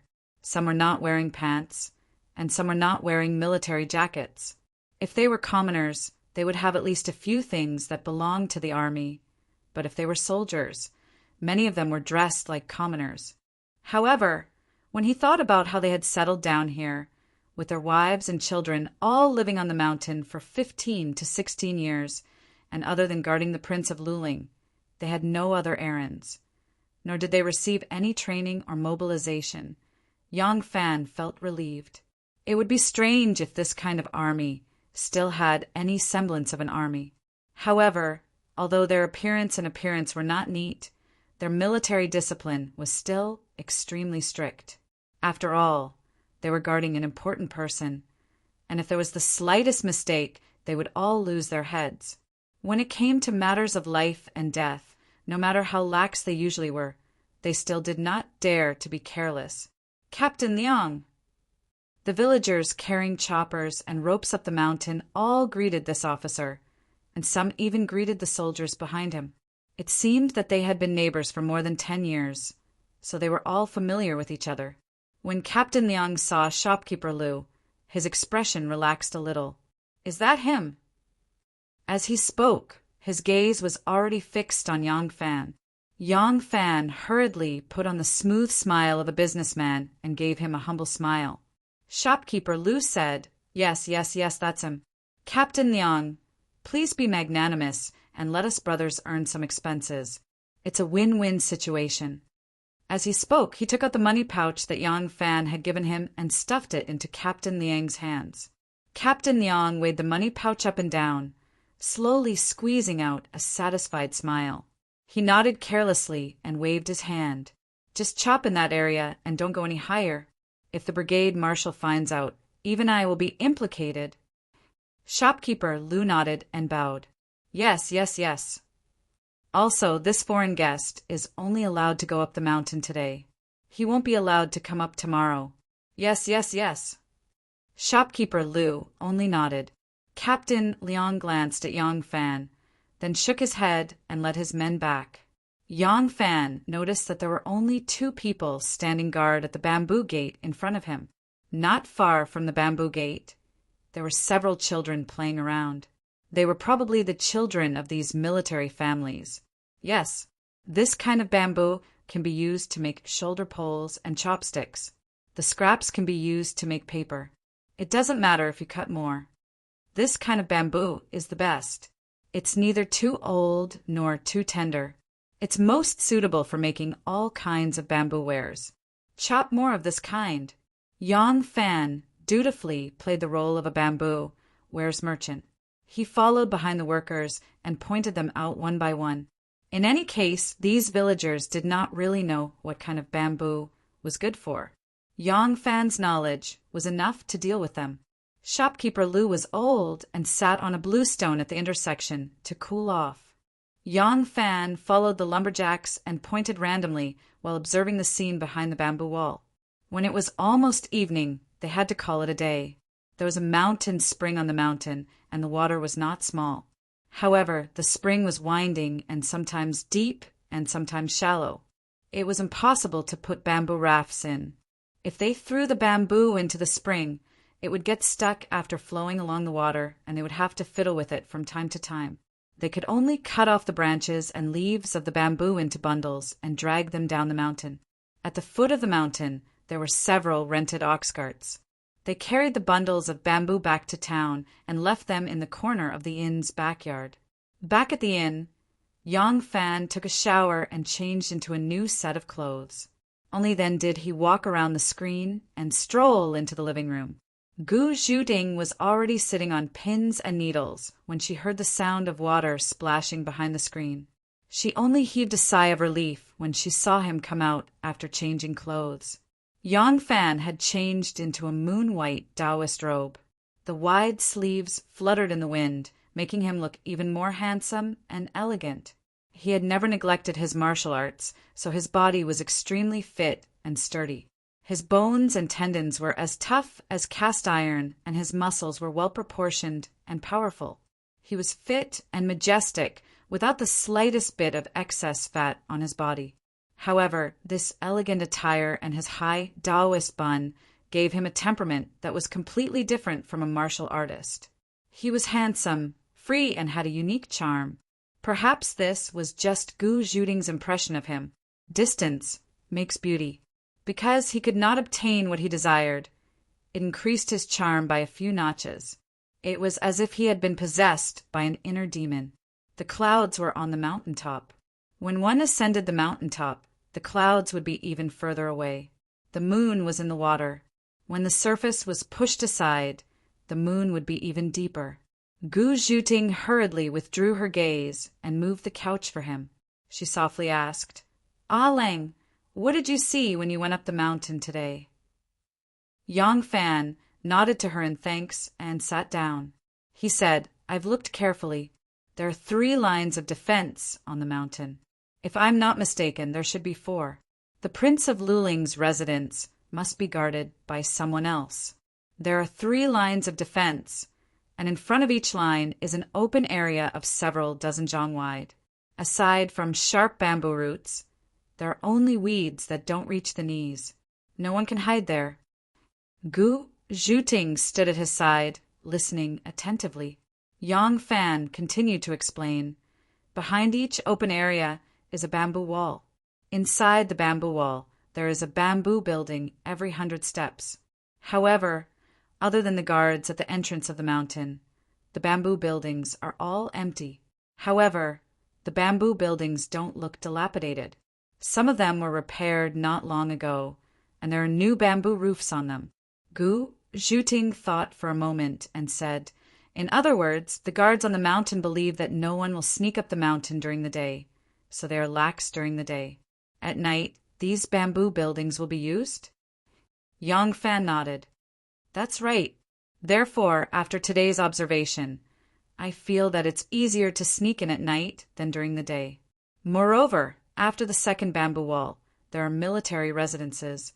It can be imagined that the residence of the Prince of Luling's family will not be any different from theirs. If we climb the mountain in the dark, it will be very difficult to find the Prince of Luling. Sneak in during the day? Gu Zhuting stared at him for a moment before nodding. All right, I can do it. Yang Fan smiled. I knew it wouldn't be difficult for you, but is it too late to prepare now? If possible, I hope to go up the mountain with you tomorrow morning. Of course it's too late. Gu Zhuting agreed very straightforwardly. Just for this smile from Yang Fan, she felt that preparing for half the night was worth it. Last night, they had slept on one side of the long bed, and Gu Zhuting had not slept. Listening to his peaceful snoring and hating him for being so insensitive, all these feelings had vanished into nothingness because of his bright smile. Chapter 779. The camouflage clothing that Gu Zhuting spent half a night making only needed to be demonstrated a few times, and Yang Fan could use it freely.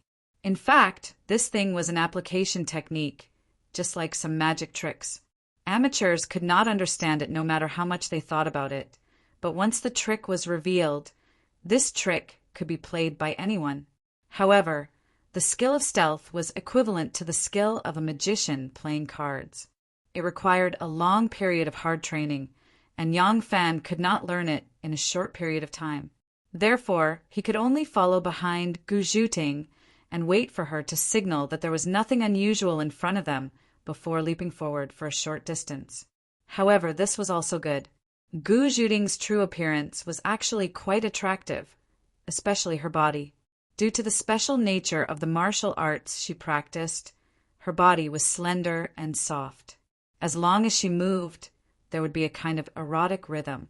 When she moved, she was like a beautiful snake, and it was really pleasing to the eye. However, Yang Fan had to focus on her, or else he would accidentally lose track of her. Unless she took the initiative to signal, even Yang Fan would not be able to find her. The two of them successfully sneaked through the first line of defense, and spent some effort to pass through the second line of defense. As Yang Fan expected, the defense on the mountain was very lax during the day. When the two of them sneaked in, they also saw a few big black dogs. Yang Fan could not help but secretly rejoice. These big dogs were very likely to be used as a tool to guard the mountain village at night. No matter how good one's martial arts was, it was difficult to hide from these animals with sharp sixth senses because of the smell on their bodies. After sneaking into the mountain village, it was much more convenient for the two of them to move around. However, the Huangzhuling was very wide, and many of the buildings inside were not planned. They were some houses built completely according to the mountain's terrain. These houses were scattered in the bamboo forest, and it looked like an otherworldly paradise. However, it was difficult for the two of them to find a specific target among them. The two of them saw a place that appeared to be relatively spacious among the many bamboo houses. However, when they finally got close to it, they realized that it was the residence of the brigade commander who was stationed at the mountain. The two of them rushed in vain and almost exposed their tracks. Seeing that it was not a good idea to search blindly, the two of them could only retreat into the bamboo forest for the time being to discuss. Ah, Lang, Gu Zhuting said, the houses on this mountain are almost the same, and many of them are connected together. The villagers are coming and going. It would be too difficult for us to approach without leaving any trace. Finding the Prince of Luling's whereabouts among these many houses is as difficult as ascending to the heavens. Can't we just grab someone and ask him? Yang Fan immediately rejected her suggestion. No, if someone were to go missing on this mountain, they would immediately raise their guard. In that case, we might not even be able to see the Prince of Luling again. He carefully thought for a moment, then said, My stealth skill is not good enough, so I'll be a burden to you. How about this? You can wander around and do whatever you want while I find a high place in the bamboo forest to spy on their residence from above. The Prince of Luling's family has lived here for more than 10 years, so they might look like ordinary mountain people, but there will always be some differences. Perhaps if we carefully observe them, we might be able to find some clues. All right, Gu Zhuting nodded. Then be careful. I'm going. Yang Fan nodded. With light steps, Gu Zhuting flashed out of the bamboo forest like a leopard cat. Her figure swayed a few times before disappearing from Yang Fan's sight. Yang Fan raised his head to look at the tall bamboos, then turned around and snuck into the depths of the bamboo forest. Arriving at a place where the bamboos were densely packed, Yang Fan chose an abnormally thick bamboo and climbed up it using his hands and feet. Although the bamboo was thick, it was still somewhat unable to bear the weight of a person. Thus, Yang Fan pulled over 2 nearby bamboos and used the bamboo branches to bind the 3 together. This way, the bamboo no longer trembled, and even when the wind blew, it became much more stable. Only then did Yang Fan turn his attention to the houses in his line of sight. From here, he naturally could not overlook the entire residential area of Huangjuling. Their residential area was basically built in a ring around the entire mountain, but from here he could observe a large area. If he did not discover anything, he could just change locations. Yang Fan saw a plump woman coming out of one of the houses, carrying a wooden basin. She walked to a corner of the courtyard, which looked like a pigsty. He also saw another house where several women were chatting in the courtyard. Some of them were collecting the soles of their shoes, while others were picking up mildewed rice from the dustpans. There was also another house where a man was returning from the mountains. He carried a pitchfork and a bow and an arrow on his back. Hanging from the tip of the pitchfork were 2 or 3 wild rabbits and pheasants. Could this hunting man be the son of the Prince of Luling? That plump woman feeding the pigs couldn't be Consort Wei, right? As for those brats playing with the mud at the intersection, it was unknown if the Prince of Luling's household had brought in any offspring in the last few years. After observing for a while, Yang Fan's imagination ran wild. At this moment, a young girl in a red dress appeared out of nowhere and walked to the slender bamboo under Yang Fan. As a martial artist, Yang Fan's 6 senses were far sharper than those of ordinary people. Although he did not hear anything, a trace of alarm still flashed through his heart. Yang Fan subconsciously lowered his head and saw a young girl bending over the bamboo, seemingly looking for something. Alarmed, Yang Fan hastily held the bamboo firmly, afraid that if he made any noise, the young girl would raise her head and discover his presence. He hoped to restore Li Tang to power because of his disappointment in the Wu clan. In the world, only Wu or Li had the right to inherit the empire, and once the Wu clan became the ruler, they wouldn't even be able to defend Chengdu. Thus, he vowed to restore Li Tang to power. However, he did not believe that he could sacrifice the lives of innocents just because of his great ambition. As a victim of the struggle for imperial authority, he hated those who, in the name of righteousness or some higher goal, treated the common people as nothing more than ants. He was afraid that the girl would discover him. Once the girl discovered him, he wouldn't know what to do.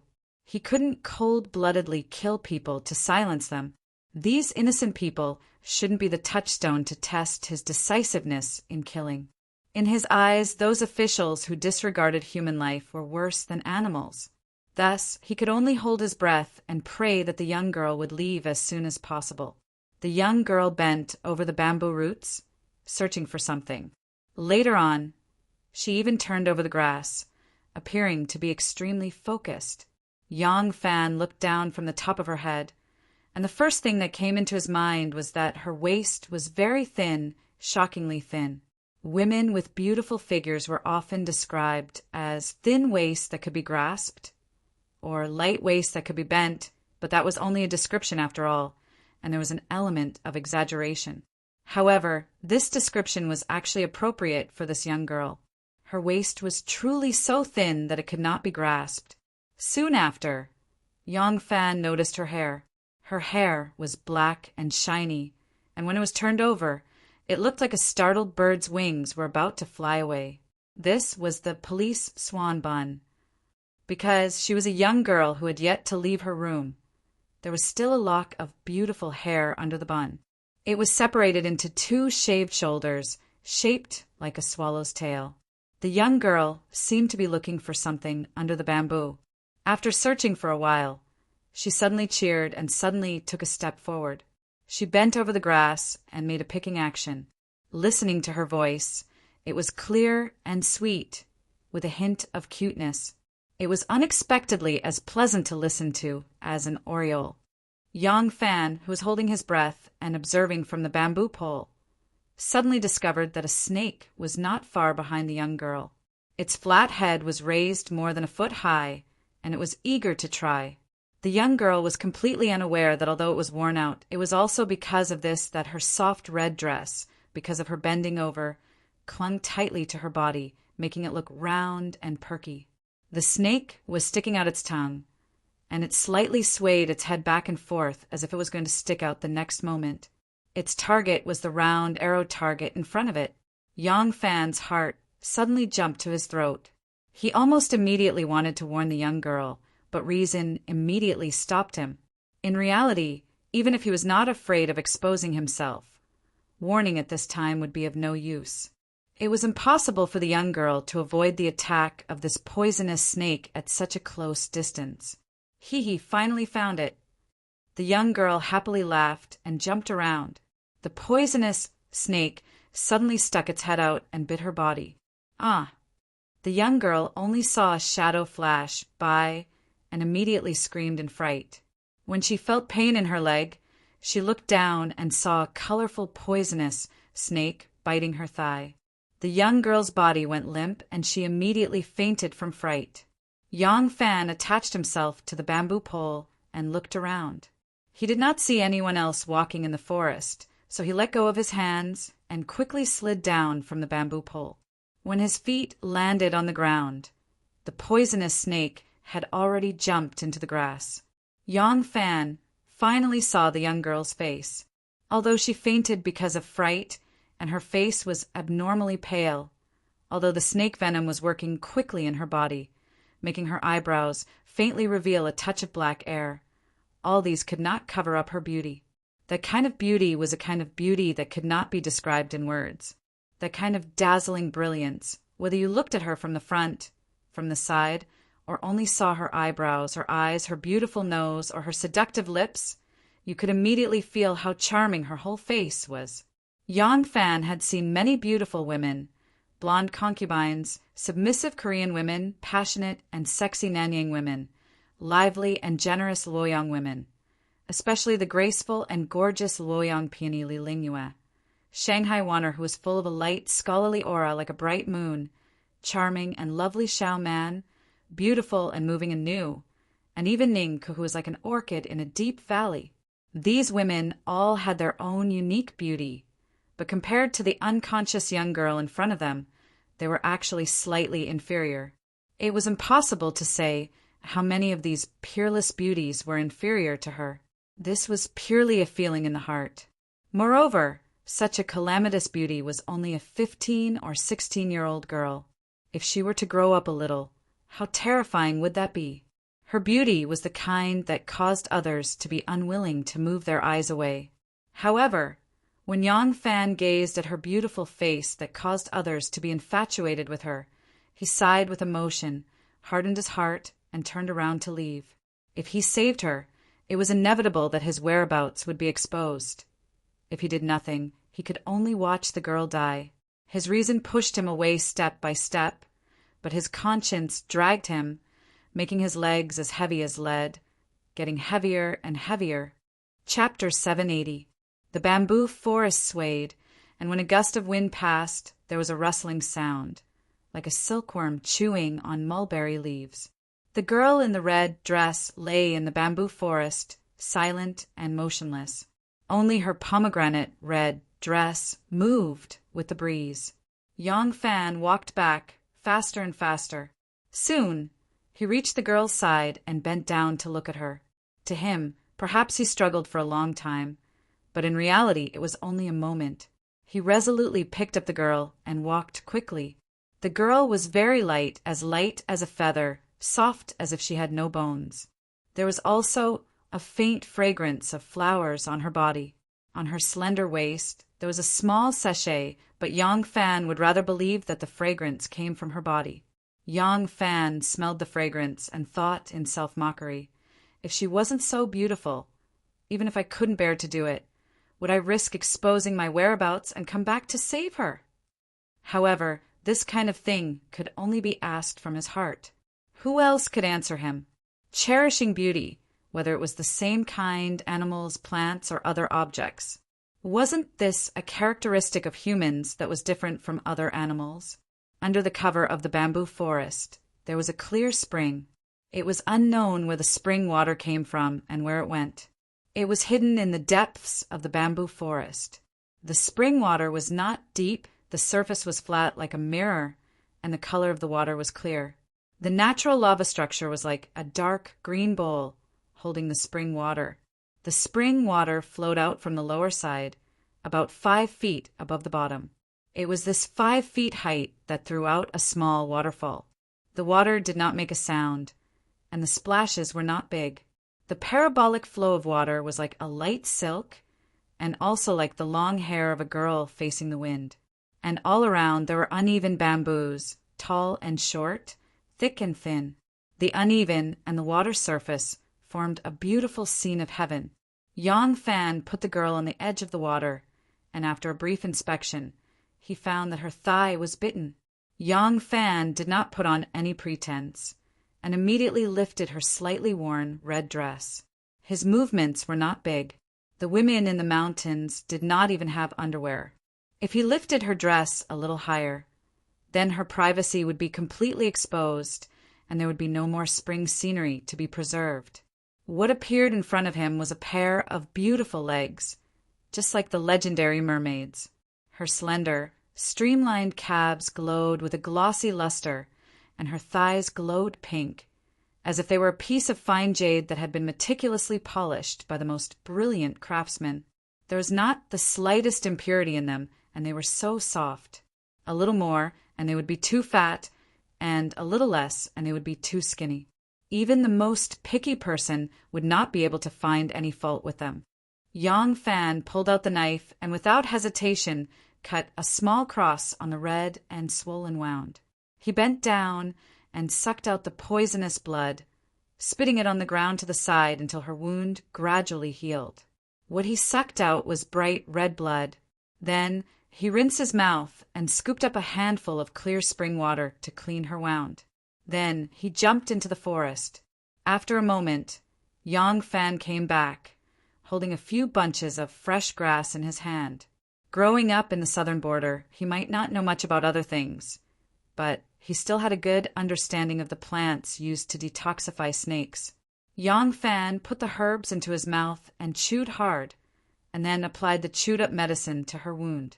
Then he tore a strip from her dress and wrapped it around her thigh, preventing the medicine from falling off.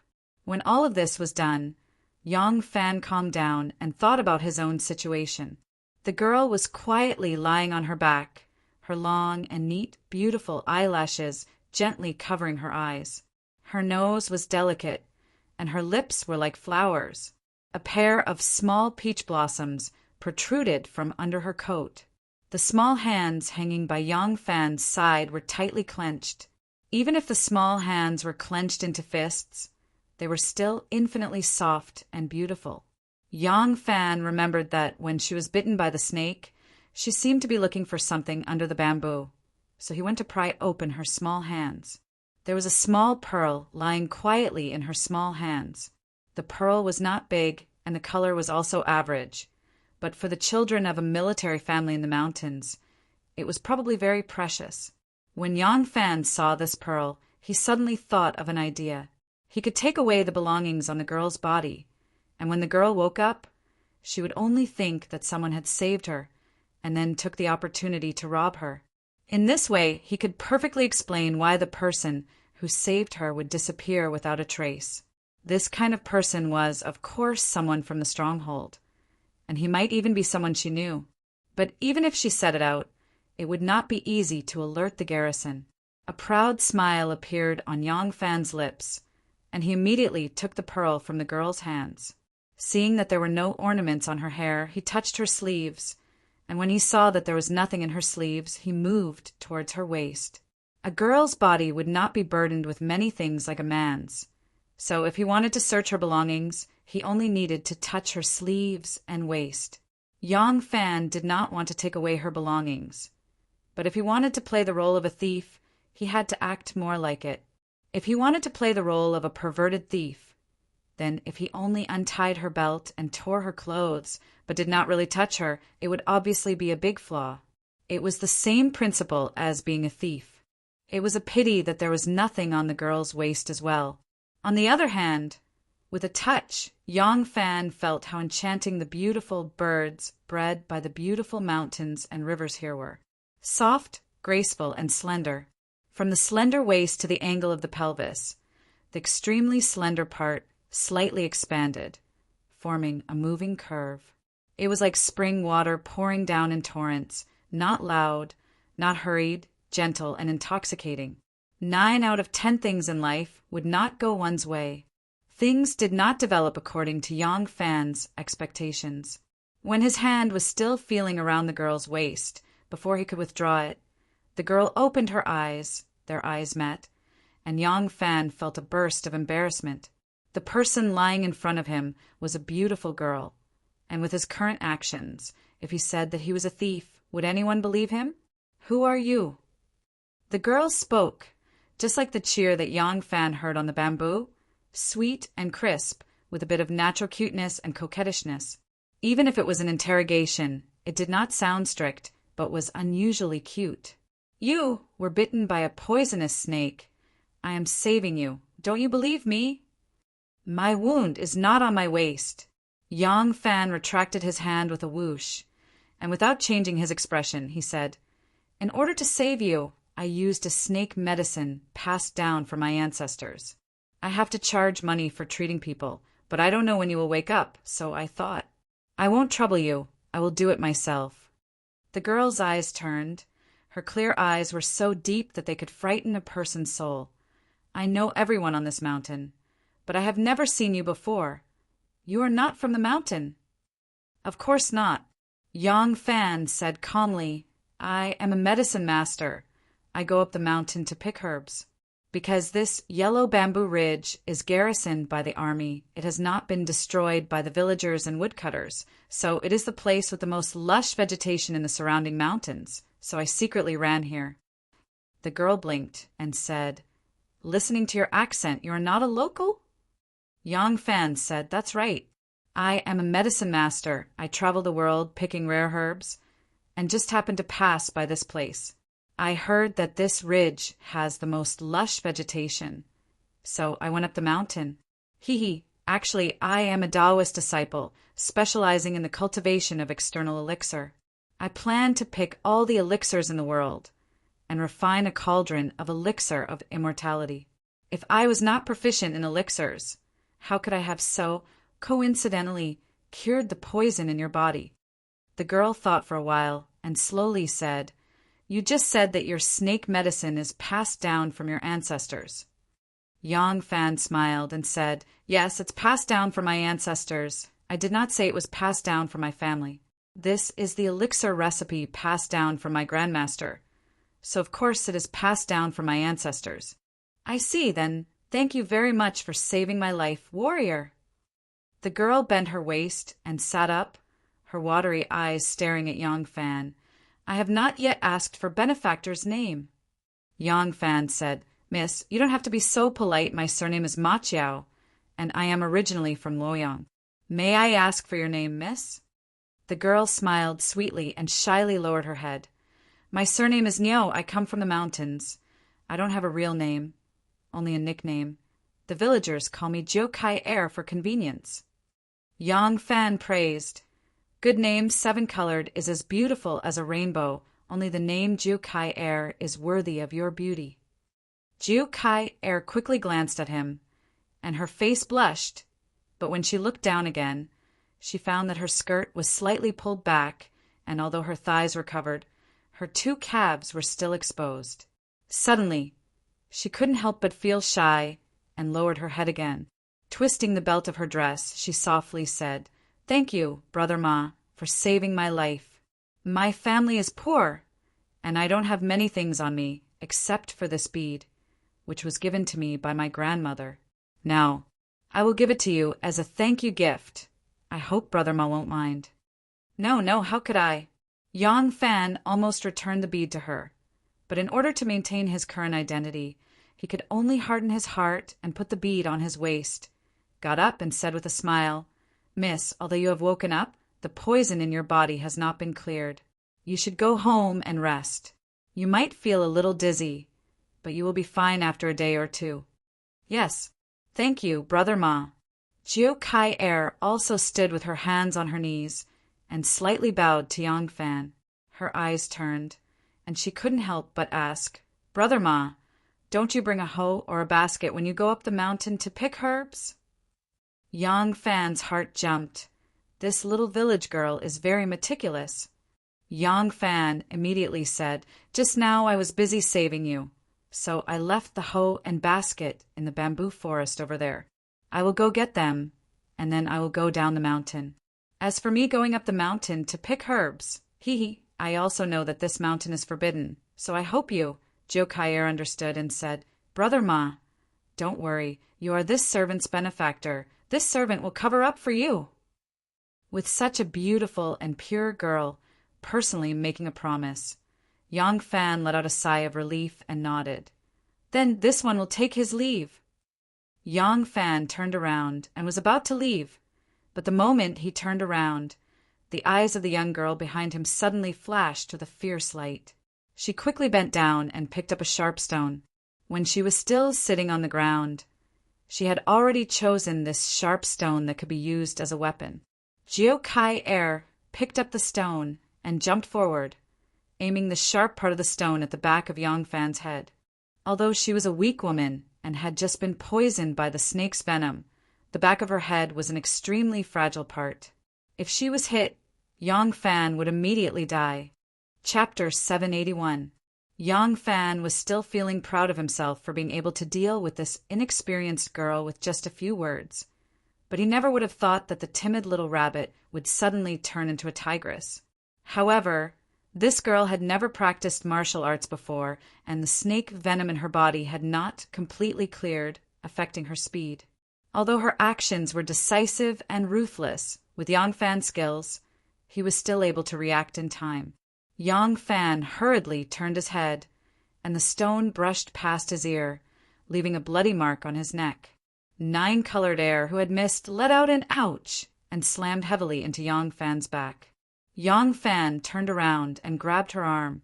Jiu Kai Er's reaction was very fast, and the stone in her hand quickly flew towards his face. But it was caught by Yang Fan, who fiercely snatched the stone from her hand and threw it to the ground. Nine-colored Air's face was filled with shock, as if she had never thought that this person would have such good skills. Yang Fan's eyes became sharp, and he was really angry. "What are you doing?" You're not an herb gatherer." Nine-colored Air calmed herself down and sneered, "How can an herb gatherer who travels far and wide have skin as soft and tender as yours?" Yang Fan subconsciously rubbed his cheek. Although his skin was not rough, it was still quite a distance away from being soft and tender, right? Nine-colored Air glared at him with hatred. "You have bad intentions and want to hit on me. Do you think I can't see through it? Humph. I've seen many men like you." Yang Fan's heart skipped a beat, but when he thought about how this girl's beauty could cause even his heart to race, he relaxed. He let go of Nine-colored Air's wrist and pushed her away, coldly saying, "There's no one around here. If I wanted to hit on you, wouldn't you be at my mercy? Stupid." Nine-colored Air staggered for a moment as 5 bruises appeared on her delicate wrist. She gently rubbed her wrist as tears welled up in her eyes. You really don't want to hit on me?" Yang Fan coldly snorted and turned to leave. He had only taken 2 steps when he suddenly stopped and slowly turned around. Jiu Kai Er's eyes were wide open as she watched him leave. As soon as she saw him turn around, she immediately hugged her shoulders and retreated in panic. "What are you doing?" She took 2 steps back. In her panic, she tripped and fell on her back on the soft meadow. Her skirt fluttered in the wind, and her 2 snow-white legs were instantly exposed. Jiu Kaier hurriedly gathered up her skirt and covered her legs in a flurry. She didn't know that this appearance would only arouse the desire of men. The reason why Yang Fan turned around was because he suddenly remembered the words that the girl had unintentionally said. "I've seen many men like you." A young girl in her 20s had actually said such a thing. Moreover, she had even tried to kill Yang Fan because she suspected that he had done something immoral to her. Her situation on this mountain was definitely not good. Yang Fan was worried that it would be difficult to find the prince of Luling on this mountain, so if he could win over this girl. Yang Fan smiled at her and said in a gentle voice, "Don't worry, I don't want to do anything to you. Come, sit here." In order to make her no longer afraid, Yang Fan did not walk too close to her. Instead, he sat down next to her and hugged his knees, pretending to be chatting. Nine-colored air carefully withdrew her beautiful legs and held her skirt with both hands, her bright eyes still staring warily at him. Yang Fan said, "Who else is there in your family? On this mountain, are you often bullied by others?" Nine-colored air stared at him with a face full of distrust and hesitated, not daring to speak. Yang Fan said encouragingly, "I don't blame you for what happened just now. I just want to hear about your story. Oh, you know that I'm a cultivator. To cultivate the Tao, one must first cultivate virtue, and in order to cultivate virtue, one must have a benevolent heart. If you have any difficulties, you can tell me, or I can help you." Nine-colored air stammered, You saved my life, but you want a reward." Yang Fan laughed and said, "Two different things, two completely different things. I'm not asking for a reward because of this bead of yours, but because I don't want people to form a habit of reaping without sowing. That would go against the original intention of us cultivators to help others. If you really do encounter a problem that you can't solve, I naturally won't decide whether or not to help just because there's no reward." With that, Yang Fan took out the small bead from his waist and handed it over to her. Nine-colored air hesitated for a moment before timidly stretching out her hand. The sunlight shone on her small hand, giving it a translucent texture. The bead accurately landed on her palm, and when the sunlight shone on it, a faint glow could be seen. However, it was not as moving as her soft, jade-like palm. Nine-colored air took the bead and quickly put it away. She seemed to believe Yang Fan's words, and her eyes lit up, revealing a hopeful expression. She cautiously asked, You can really help me?" Yang Fan nodded and said, "Of course. Didn't you also say that my skin is so soft and tender that I don't look like an alchemist? Haha. Little girl, you live in the mountains and have rarely seen the world. Not all the cultivators in this world are bitter cultivators, and not all the alchemists in this world are carefree. My life is good, and it is naturally not something those wandering Taoists can compare to. This time, if it wasn't for the sake of refining a golden pill, I wouldn't have to go through so much trouble. To tell you the truth, my master is the Temple Master of Chang and Supreme Purity Palace. Although the current emperor favors Buddhism, causing my Taoism to be slightly weaker, my Supreme Purity Palace was, after all, built by the previous emperor, so it has not been affected. The Supreme Purity Palace has a deep foundation, and the magnificence of the temple is not inferior to the mansions of the nobles. Moreover, there are many believers in Chang, and we are rich and powerful. I am the most beloved disciple of my master, Taoist Kongzhou. If I wanted to help you, it wouldn't be difficult." Yang Fan spouted nonsense without blinking an eye. He said it so clearly that even he himself almost believed it. After listening to him, Nine-colored air's bright eyes blinked, and they were quickly filled with crystal-clear tears. She sobbed and said, "Your servant's father was originally a military major in the army here." Yang Fan said, "Oh, if that's the case, then Miss is also the daughter of an official's family. My apologies, my apologies." Nine-colored air shook her head sadly, and tears finally flowed down her white, jade-like cheeks. "Your servant can no longer be considered the daughter of an official's family. Your servant's father passed away when I was 6 years old. My mother worked hard to raise me, but after 3 years she also fell ill. The only thing my mother left for me was that bead. Nine-colored air turned her face away and gently wiped away the tears on her tender cheeks. She said quietly, "After my mother passed away, your servant was adopted by uncle and aunt. Although uncle took good care of your servant, aunt didn't treat your servant well. Your servant could only live carefully for fear of angering aunt. Now, your servant gradually grew up, and some of the men in the neighborhood bullied your servant because I didn't have parents to protect me. They often wanted to take advantage of me. Your servant had to be careful every time I went out for fear of being targeted. Who knew? Who knew?" As she spoke, Nine-colored air suddenly buried her head in her knees and sobbed silently. Yang Fan only thought that she was carelessly defiled later on. Thinking of such a pure and flawless, beautiful girl being defiled, like a peerless piece of porcelain being smashed in front of his eyes, he felt a kind of sadness and regret in his heart. Nine-colored air buried her head and cried for a long time. Her eyes were red and swollen as she raised her head and said with tears streaming down her face, "Who knew that uncle was a beast in human form, and actually coveted this servant? Fortunately, when he wanted to rape the servant, Aunt came home, and this servant was able to escape.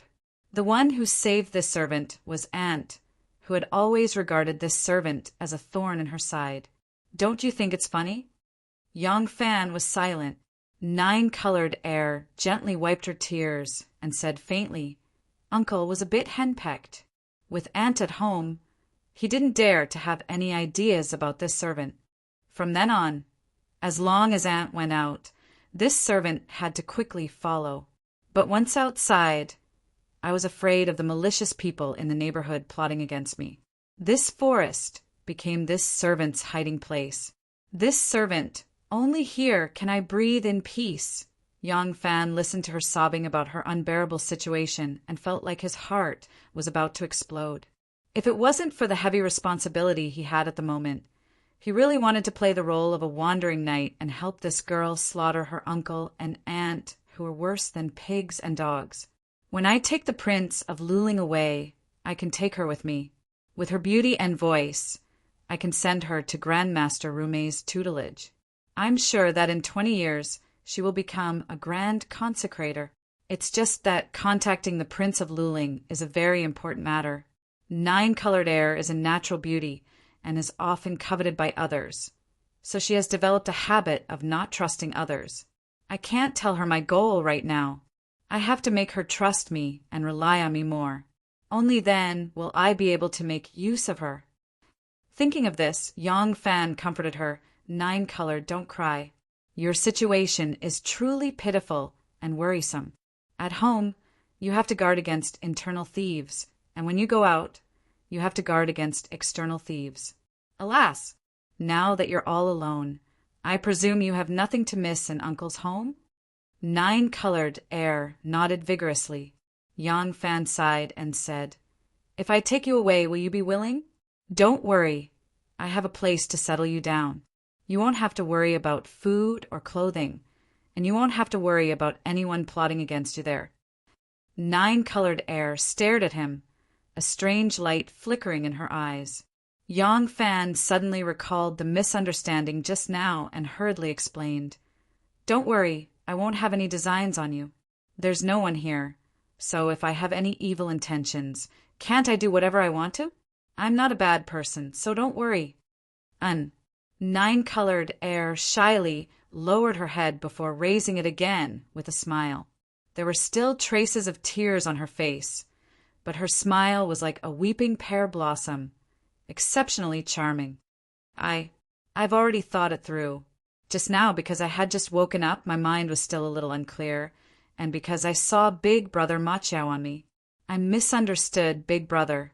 Big Brother, please don't blame me. The way she called him Big Brother was so sweet that even Yang Fan, with his mental fortitude, felt his heart waver. He thought to himself, "What a waste. I really shouldn't have used Machiao's name. Such a sweet way of calling him has really benefited that idiot."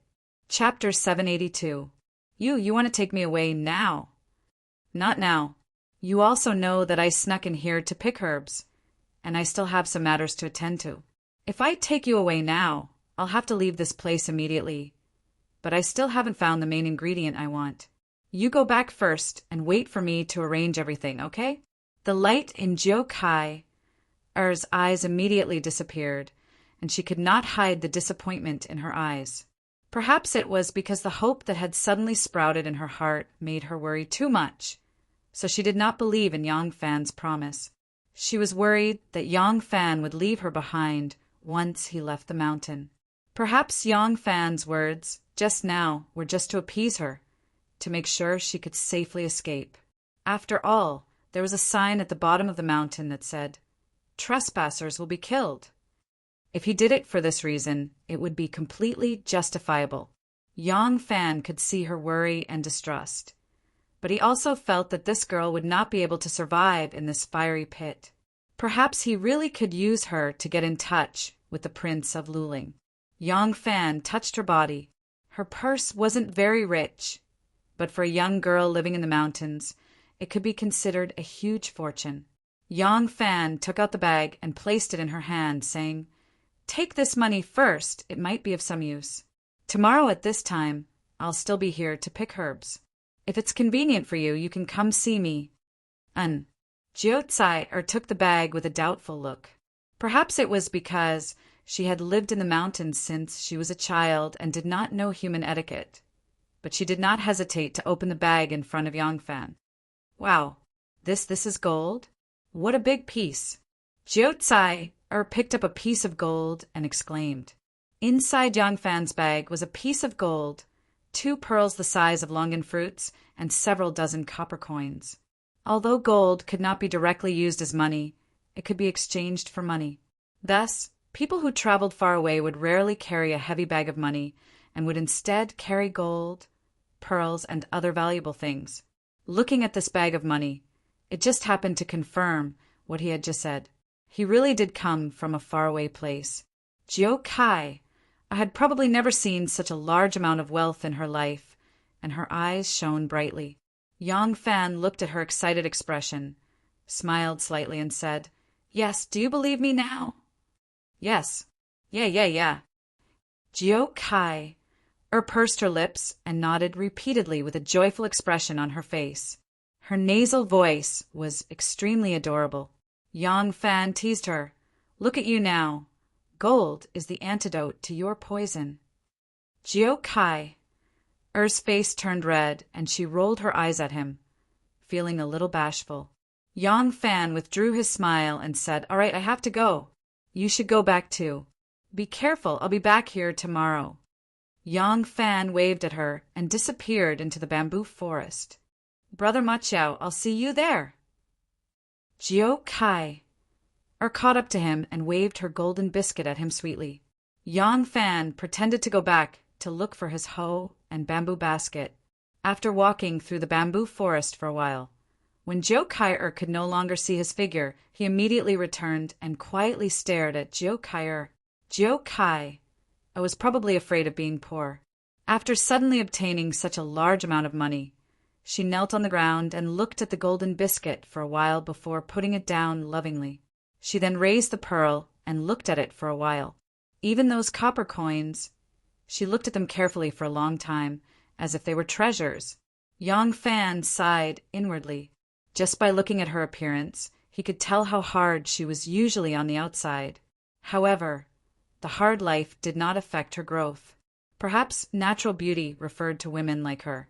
Jiao Kai looked at the things in the bag as if they were treasures, then put them into the bag and walked back and forth in the bamboo forest. Yang Fan was a little puzzled at first, not knowing what she was looking for. After looking for a while, he suddenly realized that she wanted to hide the money bag. Thinking of her beast-like uncle and harsh aunt, it was only natural for the little girl to do so. Yang Fan did not continue looking. He was now convinced that this girl would not reveal his whereabouts. If she wanted to tell on him, she would not have the patience to keep looking at the bag like it was a treasure. In truth, Yang Fan had long since believed Jiao Kai's words, but this matter was of great importance. directly related to the life and death of a group of people, and even the change in the fate of the country. He had no choice but to be extra careful. Yang Fan rushed to the place where he and Gu Zhuting had parted ways and quietly waited for about half an hour. Then he heard a burst of rustling footsteps. Yang Fan quietly pushed aside the grass to take a look, and only when he saw Gu Zhuting did he reveal himself. When Gu Zhuting saw him, she gently shook her head. Yang Fan said, "There's no need to be anxious. If the Prince of Luling was so easy to meet, we wouldn't have to be so cautious. Let's go back first. I might already have a plan." The two of them once again stealthily left Yellow Bamboo Ridge and returned to their residence in Yellow Bamboo Town. The two of them each took a bath and rested. It wasn't until dinner time that Yang Fan told Gu Zhuting about how he met Jiu Kai. Today, how he cured her, how he learned about her pitiful background, and how he wanted to use this mountain girl to find out more about the Prince of Luling. "Is this girl reliable?" Gu Zhuting asked. Yang Fan smilingly said, "Don't tell me you think that a young girl in her late 20s can come up with a flawless lie in that kind of environment? Besides, the lies of a young girl can't fool my eyes." Gu Zhuting smiled. "Naturally, Lang's adaptability is a notch higher. Now that I think about it, this identity of yours is indeed plausible. It's just that when you go back next time, you'll inevitably have to carry a medicine basket on your back.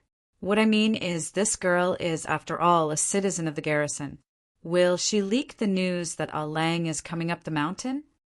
Yang Fan recounted how he returned and secretly spied on Jiu Kai. "That's why I'm certain that she won't report me. However, once she finds out about my true intentions, I'm afraid that she'll be too timid. Even if she doesn't tell anyone, it'll still be very bad if her expression shows any abnormalities. That's why I'll use a clever method to probe her. Unless it's absolutely necessary or I have absolute trust in her, I won't reveal the truth to her." Gu Zhuting pondered for a moment and nodded. "That's fine, but you must be extra careful if Lang sneaks into the mountain alone." "Don't worry," Yang Fan said. "With the security of the mountain, I can come and go as I please even without you teaching me the method. However, once I find out Prince Luling's whereabouts, I'll need to rely on you to get in touch with him in the midst of so many houses and under the noses of so many mountain people." At dusk, Yang Fan and his wife strolled around the town. Because he had hired dozens of strong laborers, almost everyone in the town knew who he was. The townspeople were very polite to this foreign guest who brought money to the locals, and they couldn't help but greet him warmly whenever they saw him.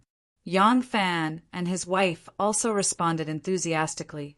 The cavalrymen and internal guards who lived in the surrounding villages also came to the town in twos and threes.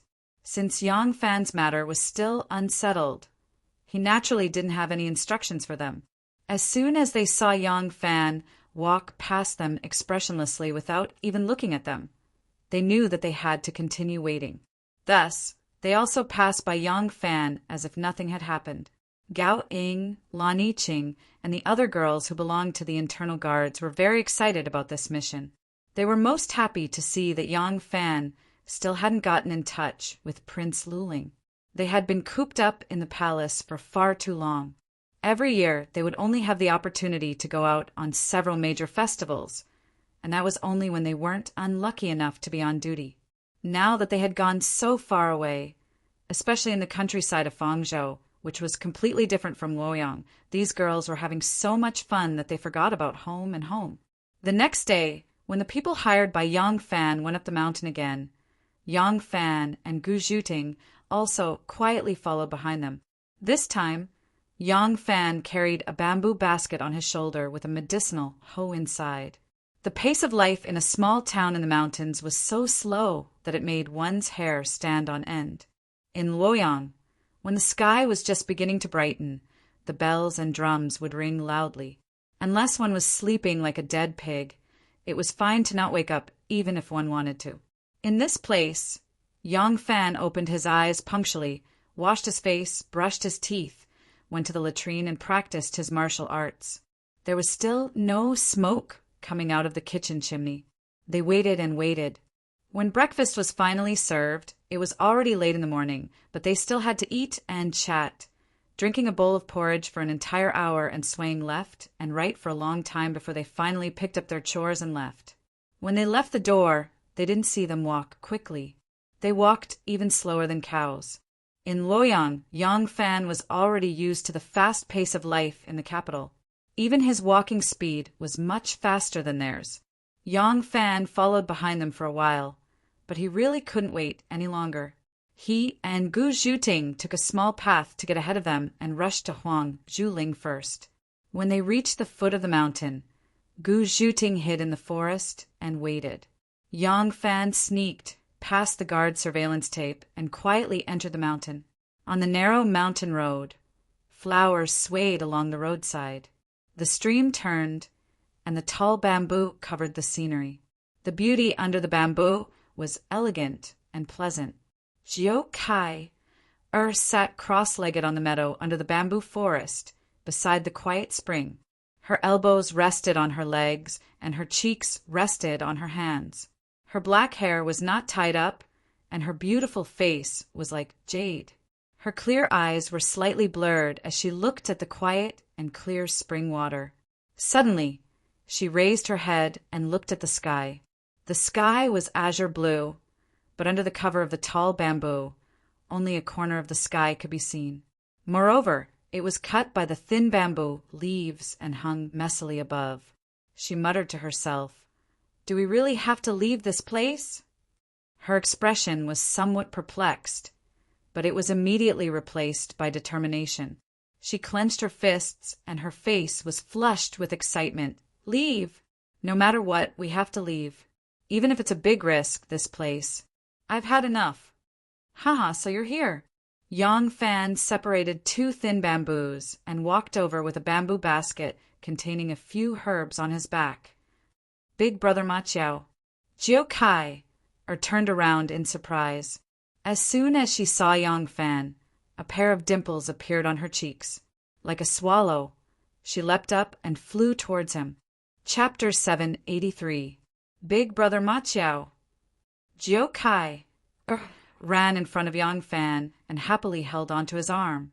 This kind of action, if done by a 7 or 8-year-old girl, would be perfect, but Yang Fan was already a grown man, while Jiao Kai was only a young girl, so this was a bit abrupt. However, Jiao Kai did these actions naturally, as if it was a matter of course. On the contrary, if one were to think about it, they would feel ashamed of themselves for having such dirty thoughts. Perhaps, to Jiao Kai, Yang Fan was her new hope, so when she saw him come, she couldn't help but be overjoyed and reveal her true feelings. But to Yang Fan, those two soft lumps of flesh that had not yet fully grown gently rubbed against his elbow, and a feeling that could only be felt but could not be avoided. This kind of feeling was indescribable. It was clearly just the touch of her body, but it made one's heart fill with a kind of sweetness. Yang Fan was not a beginner who had just gotten close to a woman, so he should not have been unable to control himself. However, this girl's eyes were bright and her teeth were white, and her beauty was something that he had never seen before. Being touched by her like this, even Yang Fan couldn't help but feel his heart skip a beat. Yang Fan couldn't help but silently say, "Big Sister Pasta, I'm really sorry. I was just speaking carelessly yesterday, but your brother Chiao has violated the precept of lust." Jiao Kai followed beside Yang Fan, and seeing him looking around in the bamboo forest, she couldn't help but ask curiously, "Big brother Chiao, what are you looking for?" Unknowingly, the way she addressed Yang Fan had become a bit more intimate. Yang Fan had already done some research beforehand, so he calmly replied, "I'm looking for a plant that lives next to a bamboo root. Its leaves are like cat ears, and it's about a foot tall.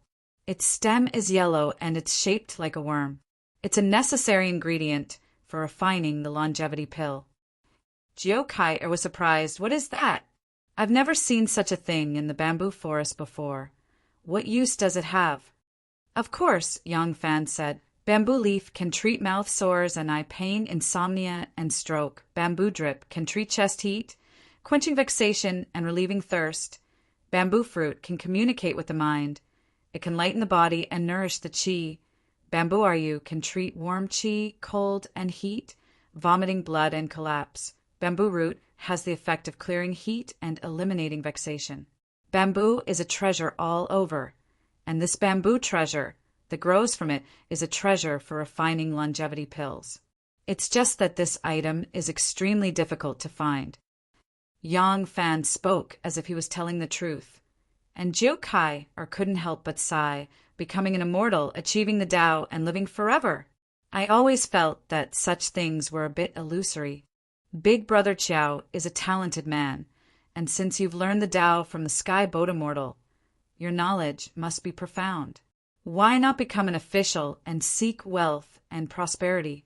Yang Fan smiled. Even though I'm not a monk, I still like freedom. What's the point of becoming an official? Riches and glory? My master has countless followers and endless offerings. If I want riches and glory, I can spend a lifetime without end. So why would I need to bow down to the bureaucracy? When Jiu Kai heard this, she was so happy that her heart was about to explode. She had picked up a treasure. She had really picked up a living treasure. This Lang Jun was young, rich, and handsome. If she could follow him, wouldn't she be able to live a good life? With this in mind, she made up her mind that no matter what she had to do, she would keep this man in front of her. As Yang Fan spoke, he very naturally turned to the Prince of Luling. Let's talk about this Huang Zhuling. Why did they set up a strict order that no one is allowed to come up the mountain? Isn't it because the Prince of Luling is imprisoned there? The Prince of Luling is a member of the imperial family and was once the emperor of the Tang dynasty. What about now? Jiu Kai's expression immediately turned gloomy, but Yang Fan was looking to the other side and didn't see her expression. Yang Fan gestured toward the bamboo houses below and said, even a family with 100 mu of land in the countryside would have 3 courtyards and a tile-roofed house, right? Look at the former emperor of the Tang dynasty and the current prince of Luling. Where do they live? They are all crude bamboo houses. Is there any difference between a prince's residence and someone else's? Jiu Kai softly responded. Yang Fan stopped and turned around. With a nonchalant expression, he said, the Prince of Luling lives here, right? At this time, they had already arrived at a high ground. From here, they could overlook the houses hidden in the bamboo forest below. There weren't many bamboos in the area, and the military only left a few clusters of bamboos in front and behind the houses to decorate the scenery. Thus, they could clearly see the situation in the area from above. Seeing that he was looking around with great interest, Jiu Kai stretched out a slender finger and pointed toward a house in the mountain. That's right. Look, that's the Prince of Luling's residence. Ha! Is there any difference between it and someone else's residence? I've lived here since I was a child, and I've never felt that there's any difference between a prince's residence and someone else's. The houses are the same, and the people are also the same. Other people raise chickens, but if the Prince of Luling doesn't raise them, then the children of the prince's family can only watch as other people's children eat eggs while they themselves gulp down their saliva. Ha! A descendant of the Emperor of Heaven is nothing more than this. Following the direction of her finger, Yang Fan nervously memorized the surrounding scenery of the house. There wasn't much difference between the houses, and if he didn't memorize these minute differences, he wouldn't be able to tell which house it was later. Thus, Jiu Kai's slightly self-deprecating tone and gloomy expression were completely ignored by him. Yang Fan quickly memorized the characteristics of the surrounding scenery of the house.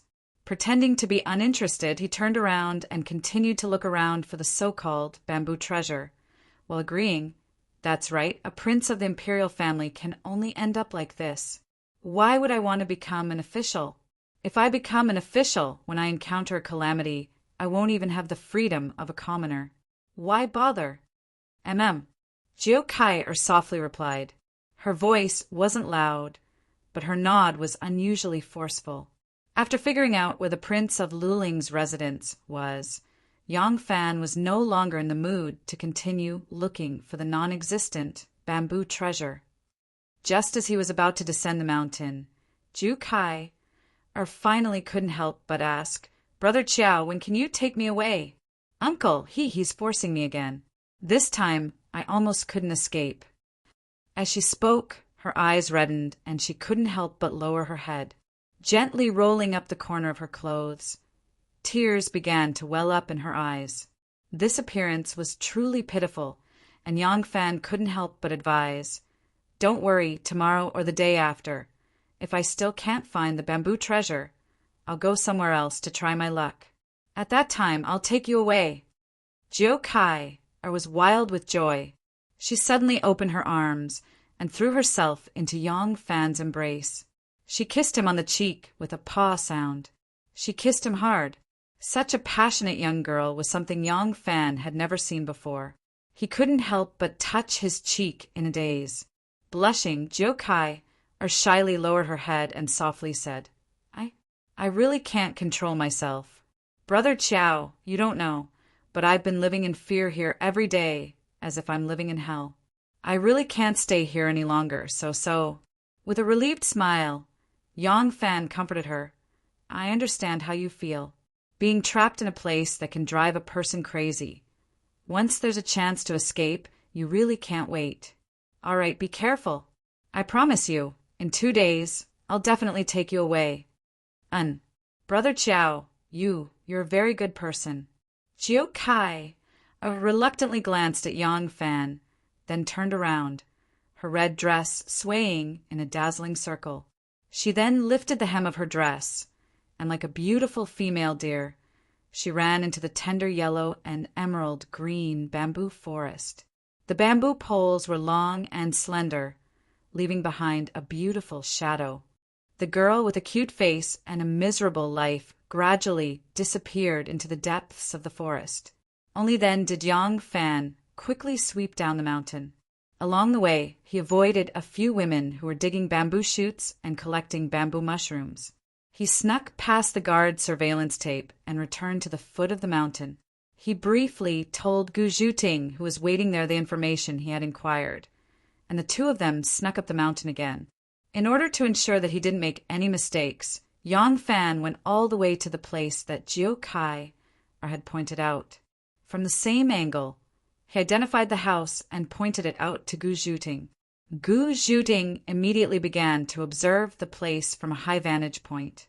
This house was the same as many houses on this mountain with a larger population. They were all made of bamboo, with 2 rows in front and back, fenced together by a fence. The upper floors were bedrooms or storerooms, while the lower floors only had pillars and no walls. They were only used to tie up animals and store some heavy equipment. After observing the comings and goings of each house, the two gradually came to the conclusion that the people of this stronghold had a habit of letting their children and juniors live in the front while their elders lived in the back. The main room in the back was used as the master and mistress bedroom, while the rooms on either side were used to store food and other important supplies. Gu Zhuting had observed very carefully, other than the location of the house, the number of rooms, the orientation and the layout of the house, she also took into account the situation of the surrounding households and even who kept chickens and dogs. Finally, she came up with a plan of action to sneak in and out.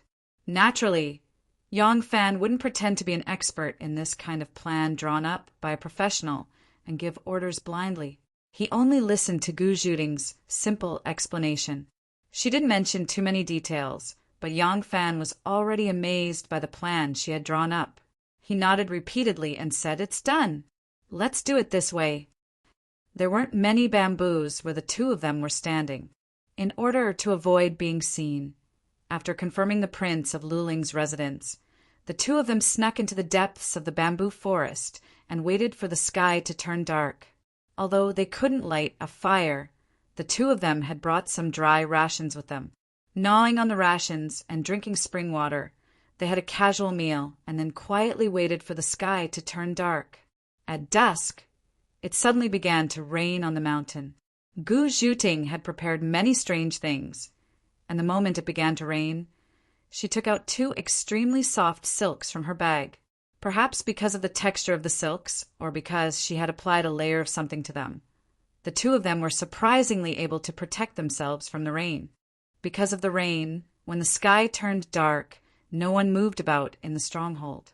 Yang Fan and Gu Zhuding continued to wait patiently.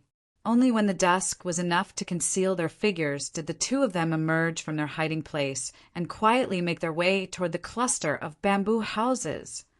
Chapter 784. The spring rain fell on the soft, withered grass on the roof of the bamboo building and was absorbed by it without a sound. Only then did the rain seep into the eaves along the grass path, forming sparkling water droplets that fell to the ground.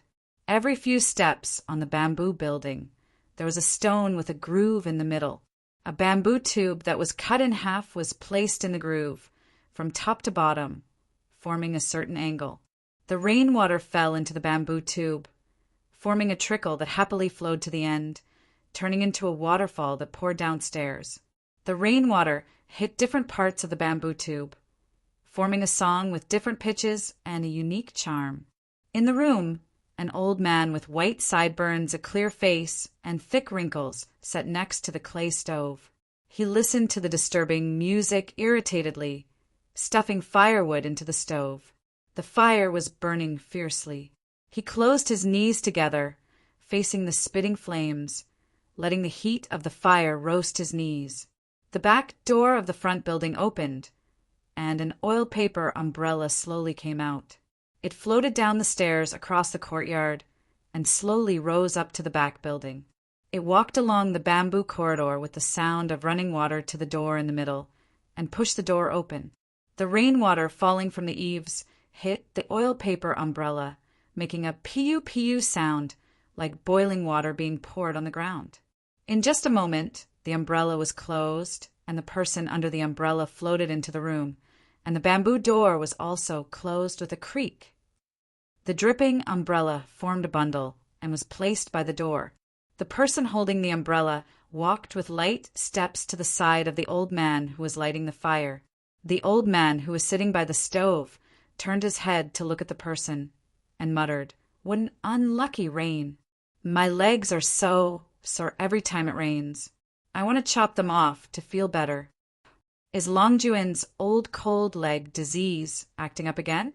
The person who came in asked softly and faintly sighed.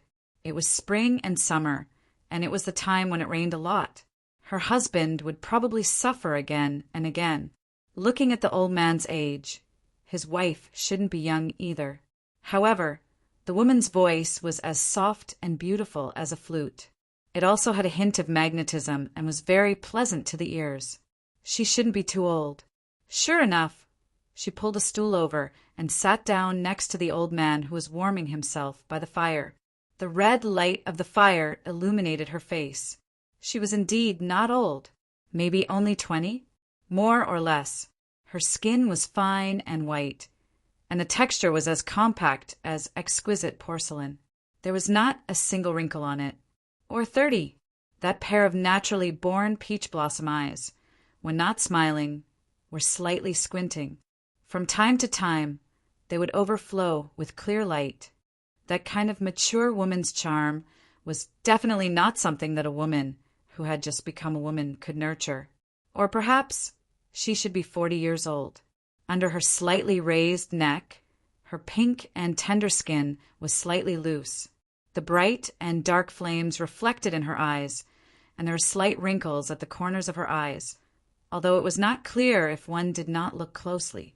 However, looking at her appearance, it was easy to overlook her age. No matter how old she was a charming woman. She was dressed in coarse clothes that were tailored to her body. Her black hair was combed neatly, and it was tied into a bun that made her long neck look as elegant as a swan's. Even though she was wearing a cotton dress, it was still difficult to conceal her alluring figure. She used her slender, white hands to gather her hair. Her elegant demeanor formed a sharp contrast with the village woman's attire.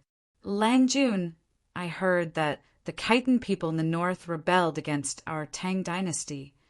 "Oh, the Khitan people are just a small tribe. Haven't they always been peaceful? How did they rebel?" The old man with white temples was busy breaking the dry wood and stuffing it into the stove, not paying much attention to what the woman said.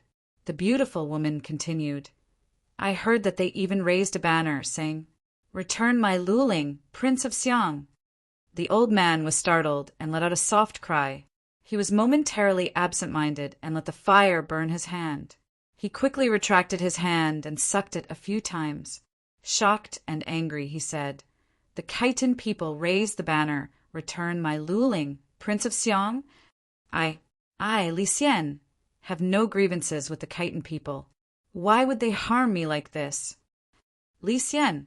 He was the sage, rising emperor Li Xian, who had been demoted to the Prince of Luling and placed under house arrest in Fangzhou after 36 days on the throne. Li Xian was only 44 years old, but from his appearance he was probably in his early 60s. These years of house arrest had truly taken a toll on his body and mind. But his empress, the current princess consort of Luling, Lady Wei, was still radiant and radiant. It was as if all these years of suffering had not affected her in the slightest. In contrast to Li Xian's fear, Lady Wei's eyes were shining and she seemed very excited. Also, that tiny Khitan tribe actually managed to win a few major battles, causing the imperial court to be thrown into disarray. In the end, the Turks saw that our Tang dynasty was weak and easy to bully, so they also sent an army into Hebei, raising the banner, replacing the Tang against the Zhou. Li Xian's face was ashen, his body trembling as if he had contracted an epidemic. His teeth chattered. How could this be? This is bad. Calamity is coming. Lady Wei frowned and said unhappily, Here you go again. Don't always be so paranoid, okay? Li Xian stood up in a panic, and the folding stool he was sitting on fell to the ground. Seeing him stumbling away, Lady Wei couldn't help but chase after him, asking, What are you doing? Li Xian was terrified beyond words, and he seemed to have lost his mind. Empress Mother is going to send someone to take my life soon. Maybe she will even bestow me a cup of tea and let me die a miserable death. No, I want to commit suicide. I don't want to suffer such a great pain. Back then, Li Xian had not feared his mother to such a serious degree. However, ever since his mother had kicked him off the throne and imprisoned him here, he had lived in constant fear of death. As time passed, the image of his mother in his heart grew more and more terrifying. Now, it had already formed a kind of morbid mentality. He feared his mother because of his fear of death, but now his fear of his mother had surpassed that of death. Li Xian crouched down and searched for a rope in a corner. Madame Wei was furious. She pulled him back and said, Fortune and misfortune are unpredictable. I don't think this is a great disaster. There is still no news from the capital. Why are you in such a hurry? Before Madame Wei could finish, she was thrown aside by Li Xian. She staggered and steadied herself, then shouted angrily, Li Xian! The shout was so loud and fierce that Li Xian raised his head in astonishment. In the next moment, a fierce slap landed on his face. The slap woke Li Xian up from his stupor. He stared blankly at Madame Wei.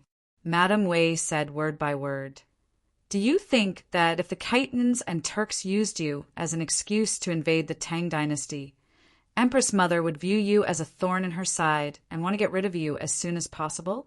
But in my opinion, this is a great benefit to us.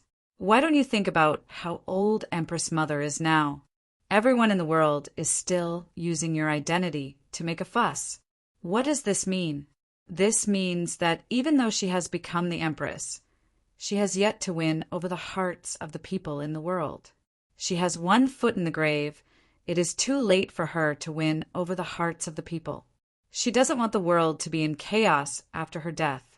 She doesn't want the rebels and traitors to dig up her grave. She has to think carefully about who should the world be passed on to. Madame Wei walked step by step to the side of the despondent Li Xian. She grabbed his hand and said agitatedly, Do you understand? Do you understand? Perhaps this is the turning point for us. Li Xian said sluggishly, Is that so? Will Empress Mother really not vent her anger on me? Won't she send someone to execute me? Madame Wei said, Of course not. This news happened last winter. If Empress Mother wanted to kill you, would she have waited until now? It happened last winter? Li Xian was greatly relieved when he heard this. He mumbled to himself, If that's the case, she probably won't vent her anger on me. Ah, oh right, where did you get this news from? Is it reliable? Madame Wei said, Of course it's from Guaer. We're trapped in this yellow bamboo ridge. We've become deaf and blind. We can forget about knowing what's going on outside. The children are also disappointing. Only Guaer can walk around outside and gather information for us. Li Xian sighed, That's right. Guaer was born when you and I were escorted to Fangzhou. She's the princess of the Tang dynasty with golden branches and jade leaves. When she was born, she didn't even have a swaddling cloth. She could only be wrapped in your old clothes. Sigh, as her father, I've let her down. I didn't expect that you and I, husband and wife, would receive the most benefits from this daughter. While the husband and wife were reminiscing about the past, two shadows had already sneaked into Li Xian's residence. Yang Fan's prediction was not wrong. If one were to look closely at the residences around Li Xian's residence, they would notice that the layout of the residence was slightly different from other places. These residences surrounded Li Xian's family in the middle. This was the fourth line of defense. However, in any place, if the soldiers could not be rotated and only had a fixed number of people carrying out surveillance duties, it would be impossible for them to be as vigilant as they were in the beginning, even after 15 to 16 years. Those young and strong soldiers of the past were now married and had children. Even their sons could roam the mountains and plains, set traps to catch roe deer, climb trees to catch bird eggs. However, these neighbors who were responsible for vigilance still brought a certain amount of trouble to Yang Fan and Madame Wei. This was because some of the families had dogs. Fortunately, Gu Zhuting was very experienced. The two of them carefully circled around for a while before they finally snuck into the Prince of Luling's mansion soundlessly and sneaked up to the bamboo building. There was light in the bamboo building. A sliver of light shone through the crack of the door. Gu Zhuting turned around and made a hand signal to Yang Fan. The two of them relaxed their footsteps and quietly walked over.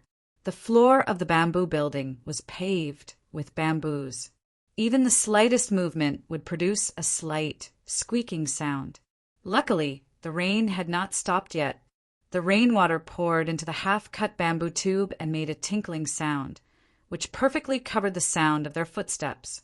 When Yang Fan and Madame Wei arrived at the door, they halted their footsteps, turned around, and made a hand signal to each other. Gu Zhuting suddenly pushed the bamboo door open, and Yang Fan dashed in like an arrow.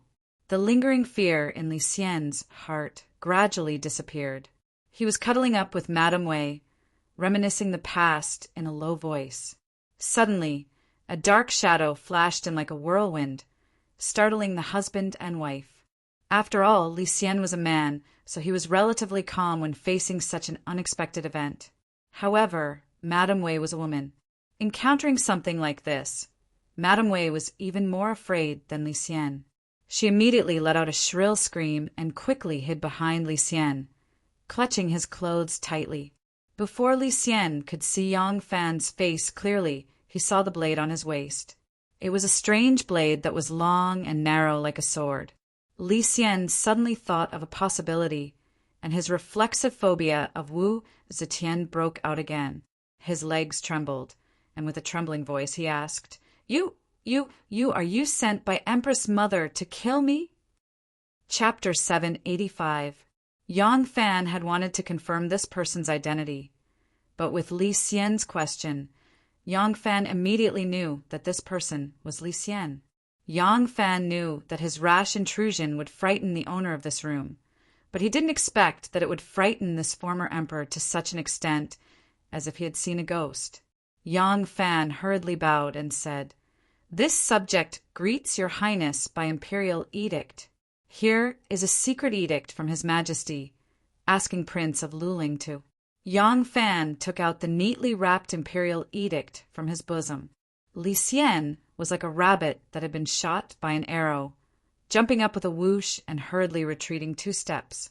Waving his hands, he said in a trembling voice, "I won't look. I won't look. If you want to kill me, then kill me. This prince will not accept an imperial edict." Yang Fan laughed and cried as he stood there holding the imperial edict, not knowing how to explain for a moment. Gu Zhuting closed the door and flashed in. Seeing this scene, she hurriedly said, "Your Highness, do not be alarmed. The imperial edict that we have come here on is definitely not to harm your Highness." In this kind of situation, women had an advantage over men, especially beautiful women. Gu Zhuting was dressed in black with a sword at her waist, but the tight clothing accentuated her graceful curves, displaying the gentleness and beauty of a woman. Li Xian and his wife saw that it was a woman with a charming face and a graceful figure, and their fear was greatly reduced.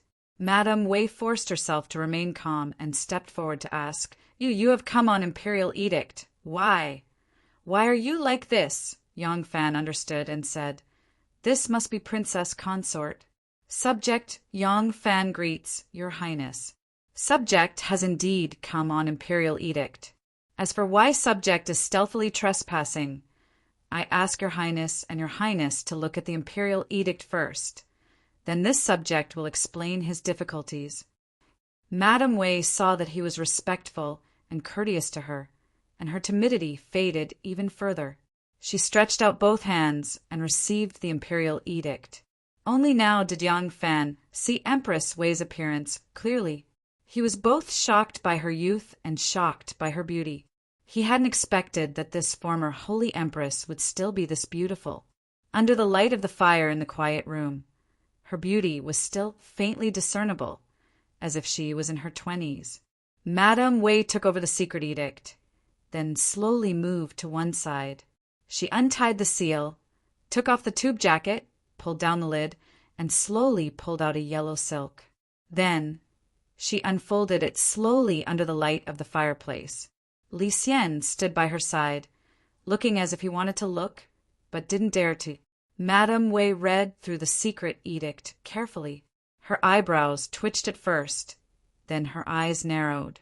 She read it again, word by word, as if she wanted to swallow them into her stomach and chew them over and over again. After a long while, she slowly raised her head. Her serious and pretty face was reflected in the red firelight. She asked word by word, "Mother wants you to escort Prince back to the capital city secretly." Yang Fan corrected her, "It's the Emperor." Li Xian had been the emperor for 36 days before he was kicked out by his mother and replaced by his younger brother, Li Dan, while he was kicked off to Fangzhou to be imprisoned. He couldn't make it in time for Wu Zetian's ascension to the throne. His family was trapped in this yellow bamboo ridge, living a secluded life. They were still used to calling Wu Zetian Mother Empress. With Yang Fan's reminder, Madame Wei reacted. She hurriedly said, "Yes, it's the current Holy Lord. The Holy Lord wants you to escort Prince back to the capital secretly?" Yang Fan said yes. "This is the mission of this lowly subject." Li Xian said in panic, "Mother Empress, why does Mother Empress want you to escort me back to the capital secretly? I won't go. Even if I die, I want to be with my family. I won't go with you." Yang Fan's brows furrowed. Why was this prince of Luling so timid? Madame Wei turned her head and gave her husband a fierce glare. However, in front of Yang Fan and Gu Zhuting, she couldn't speak rudely to her husband. Nevertheless, her tone was filled with reproach as she said, "Prince, don't always think about death. If Mother Empress wanted to kill you, these 2 guards would have already done it. Why would they still escort you back to the capital secretly?" When she finished, Madame Wei turned to Yang Fan and said with an apologetic smile, "Prince was not like this before. All these years, Prince has been living in seclusion in the mountains, and often heard some rumors that he shouldn't have heard. He has been paranoid, and as time goes by, he has become ill at ease." Yang Fan bowed, slightly but didn't answer.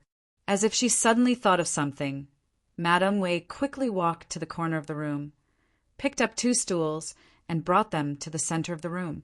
She greeted Yang Fan and Gu Zhuting politely. Come, come, come. You must be tired from the long journey. Quickly sit down and talk. I am ashamed to say that this is a prince's mansion, but the shabbiness of this cold room is even worse than an ordinary village residence. I have neglected you. At first, Yang Fan and Gu Zhuting did not know what she was going to do, but now they knew that she was going to bring them stools. No matter how down she was, after all, the empress of the Tang dynasty, and now the princess consort. Yang Fan and Gu Zhuting hurriedly took the stools, expressed their gratitude, and sat down. The bamboo room was empty and filled with miscellaneous things, so they couldn't tell who was sitting first. Therefore, they could only sit across from Prince of Luling and the princess consort. After they sat down, Madame Wei said politely, "Since Mother Empress has issued an imperial edict, Prince naturally has to follow it.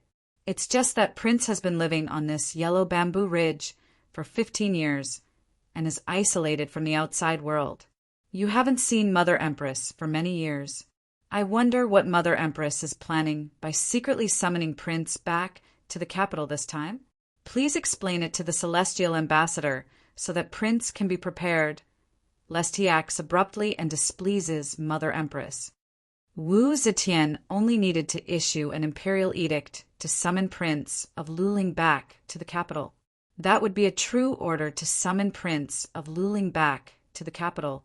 It was impossible to write down the decision that had not been announced to the public yet. Even though Madame Wei had already guessed this, the more it was so, the more she didn't dare to believe it, because she had been looking forward to it too many times and had been disappointed too many times. This, Yang Fan hesitated. Madame Wei hurriedly said, "This imperial edict says that Prince is to go to the capital secretly, but Prince is not free in Yellow Bamboo Ridge. As for how to leave and how to keep it a secret, you still have to discuss with the 2 celestial ambassadors. We don't dare to make things difficult for the celestial ambassador. As long as you say something that we husband and wife can know, it will be fine. No matter what, we husband and wife will be eternally grateful." This matter required the cooperation of Li Xian and his wife. Of course, they had to be informed of the current situation. Yang Fan purposely acted like this because he didn't want to leave the impression that this legendary prince, who had changed from crown prince to emperor, from emperor to prince, from prince to crown prince, could not speak and act cautiously. When Madame Wei finished speaking, Yang Fan bowed and said, I don't dare. Princess Consort is too polite. This subject was just about to tell Prince and Princess about His Majesty's instructions. Li Xian no longer cared about stuffing firewood into the stove. His old legs no longer seemed to be in so much pain. He impatiently stared at Yang Fan, like a primary school student who was all ears to listen. Yang Fan first briefly explained the chaos between the Khitans and the Turks. Then he mentioned that the Empress was getting old, missed her son, and hoped to bring the Prince of Luling back to the capital to reunite with him. He didn't clearly point out that the Empress intended to make the Prince of Luling the crown prince. After all, this was something that wasn't clearly stated in the imperial edict. But this way, the two matters became completely unrelated. When Yang Fan brought up the previous matter, it was very abrupt. When Li Xian and his wife heard this, they naturally understood the meaning behind it. For a moment, the husband and wife were pleasantly surprised. They sat there, not knowing what to do. Li Xian composed himself and his thoughts became clearer. Only then did he ask in confusion, "If the Empress wants to see me, she can just send an edict to summon me back to the capital. Now, she has sent a secret edict and even asked for 2 angels to secretly receive me. Why is this?" Yang Fan thought for a moment. There were some matters that even if everyone knew about, it was not good to say them out loud. He had to think carefully about how to phrase them. Yang Fan thought for a moment before slowly saying, There will always be some people in the court who do not wish to see Prince and His Majesty reunite, and these people just happen to hold many positions in the military. His Majesty is worried that once the news of Prince's return to the capital gets out, there will be people who will act against Prince. Once the news gets out, it will be impossible to guard against adverse actions against Prince. Does Prince and Princess understand what this subject is saying? Li Xian and his wife naturally understood. The so-called some people were naturally members of the Wu clan. The troops guarding them at Yellow Bamboo Ridge belonged to the Wu clan. Every year, the Wu clan would send people to inspect this place. During and after each inspection, the days of their family would be the most difficult.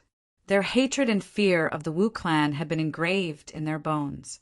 Li Xian and his wife silently nodded. Yang Fan sighed and said, "Thus, this subject snuck in late at night to seek an audience with Prince.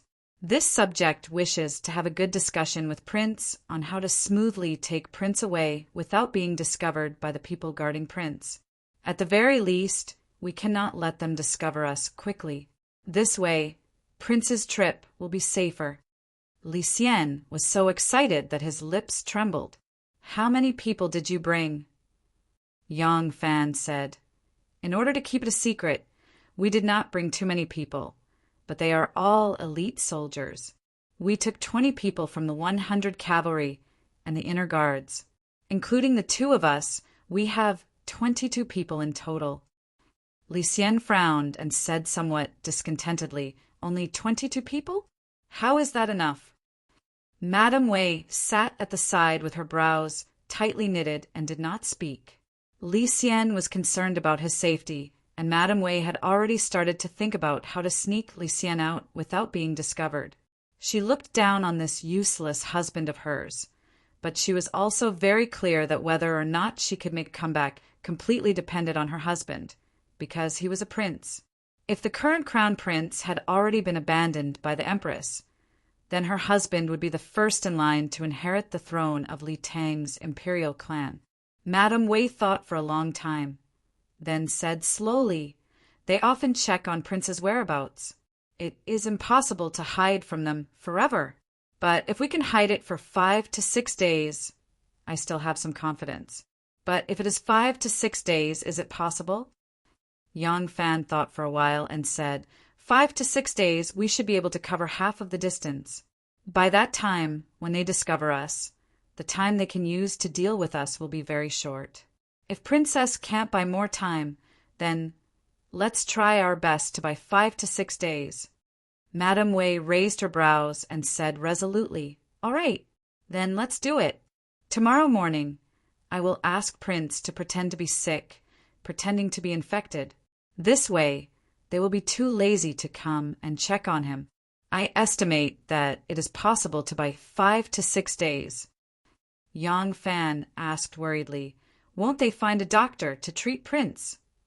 Madame Wei smiled and said, "They can't wait for Prince to die as soon as possible. Every time they send someone to patrol, they will try their best to threaten Prince, hoping that Prince will kill himself as soon as possible. Luckily, Prince has a strong and unwavering temperament. Otherwise, they would have fulfilled their wish long ago. Will they find a doctor to treat Prince? Absolutely not." Chapter 786. Yang Fan said, "If that's the case, this plan is very feasible. If Your Highness wants to pretend to be sick, we have to let them see that Your Highness is sick to dispel their suspicions. Then, at the earliest, we can only take action the day after tomorrow, right?" Madame Wei said, "Correct. If everything goes well, it will be the day after tomorrow. If things don't go well, it may have to be delayed. It is too dangerous for you to sneak in here. Once they find out, it will be hard to avoid falling short of success. Therefore, from now on, before we take His Highness away, don't take the risk to come here again. If everything goes well here, I will hang a red bedsheet in front of the building. You will be able to see it clearly from the bamboo forest in the distance. If you see this red bedsheet, you must make preparations to take His Highness away tonight." Hearing this, Yang Fan was filled with deep veneration. This Empress Wei, who had been trapped in Huangzhuling and lived the life of a village woman for more than 10 years, was still able to maintain such a mind and imposing manner. It was truly rare. Uneasily, Li Xian asked, "Wife, aren't you and the children coming with me?" Perhaps in front of the most powerful and callous mother in the world, this former member of the royal family had lost his pride, his courage, and his self-confidence. But because of this, he cherished his family even more. It was often said that there was no family love in the imperial family. However, this son of the Son of Heaven, after losing everything, had only family love, the family love that came from his wife and children. How could he not cherish it? With a hint of joy in her eyes, Madame Wei held his hand tightly and said softly, "Lang Jun, follow the 2 angels back to the capital first. The most important thing is your safety. As long as you can safely reach the capital, we can leave easily. At that time, no one will make things difficult for us." Li Xian opened his mouth, speechless, and nodded. Seeing this, Yang Fan stood up and said, "In that case, this subject will take his leave. After returning, this subject still needs to make some careful arrangements so that we can immediately return to the capital after taking His Highness away." Hearing this, Madame Wei hurriedly stood up and bowed to him, saying, "Everything! I will leave it to the 2 angels."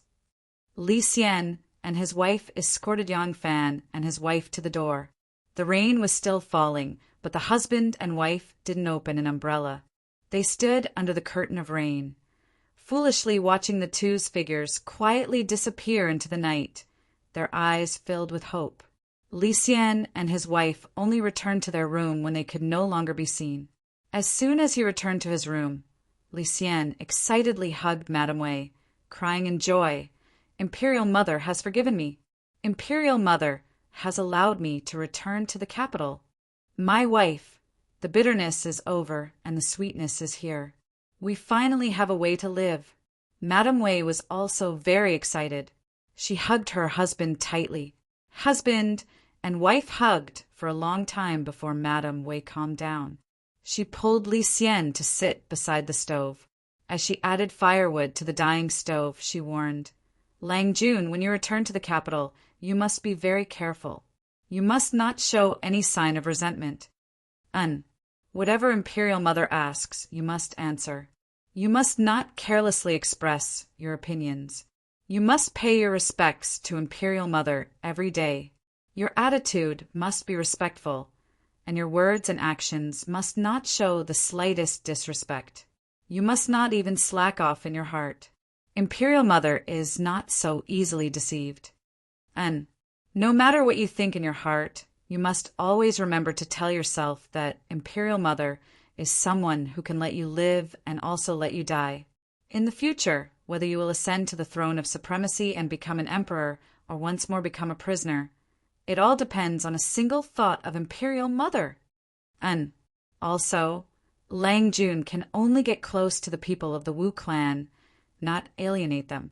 Moreover, you must not show the slightest hatred or dissatisfaction. We have missed each other before, so we absolutely cannot make the same mistake again. Whether we are close to or distant from the Wu clan will determine whether our path is right or wrong. If I am not wrong, it is precisely because the Prince of Xiang and the Wu clan have reached an irreconcilable point that you have the opportunity to return to the capital.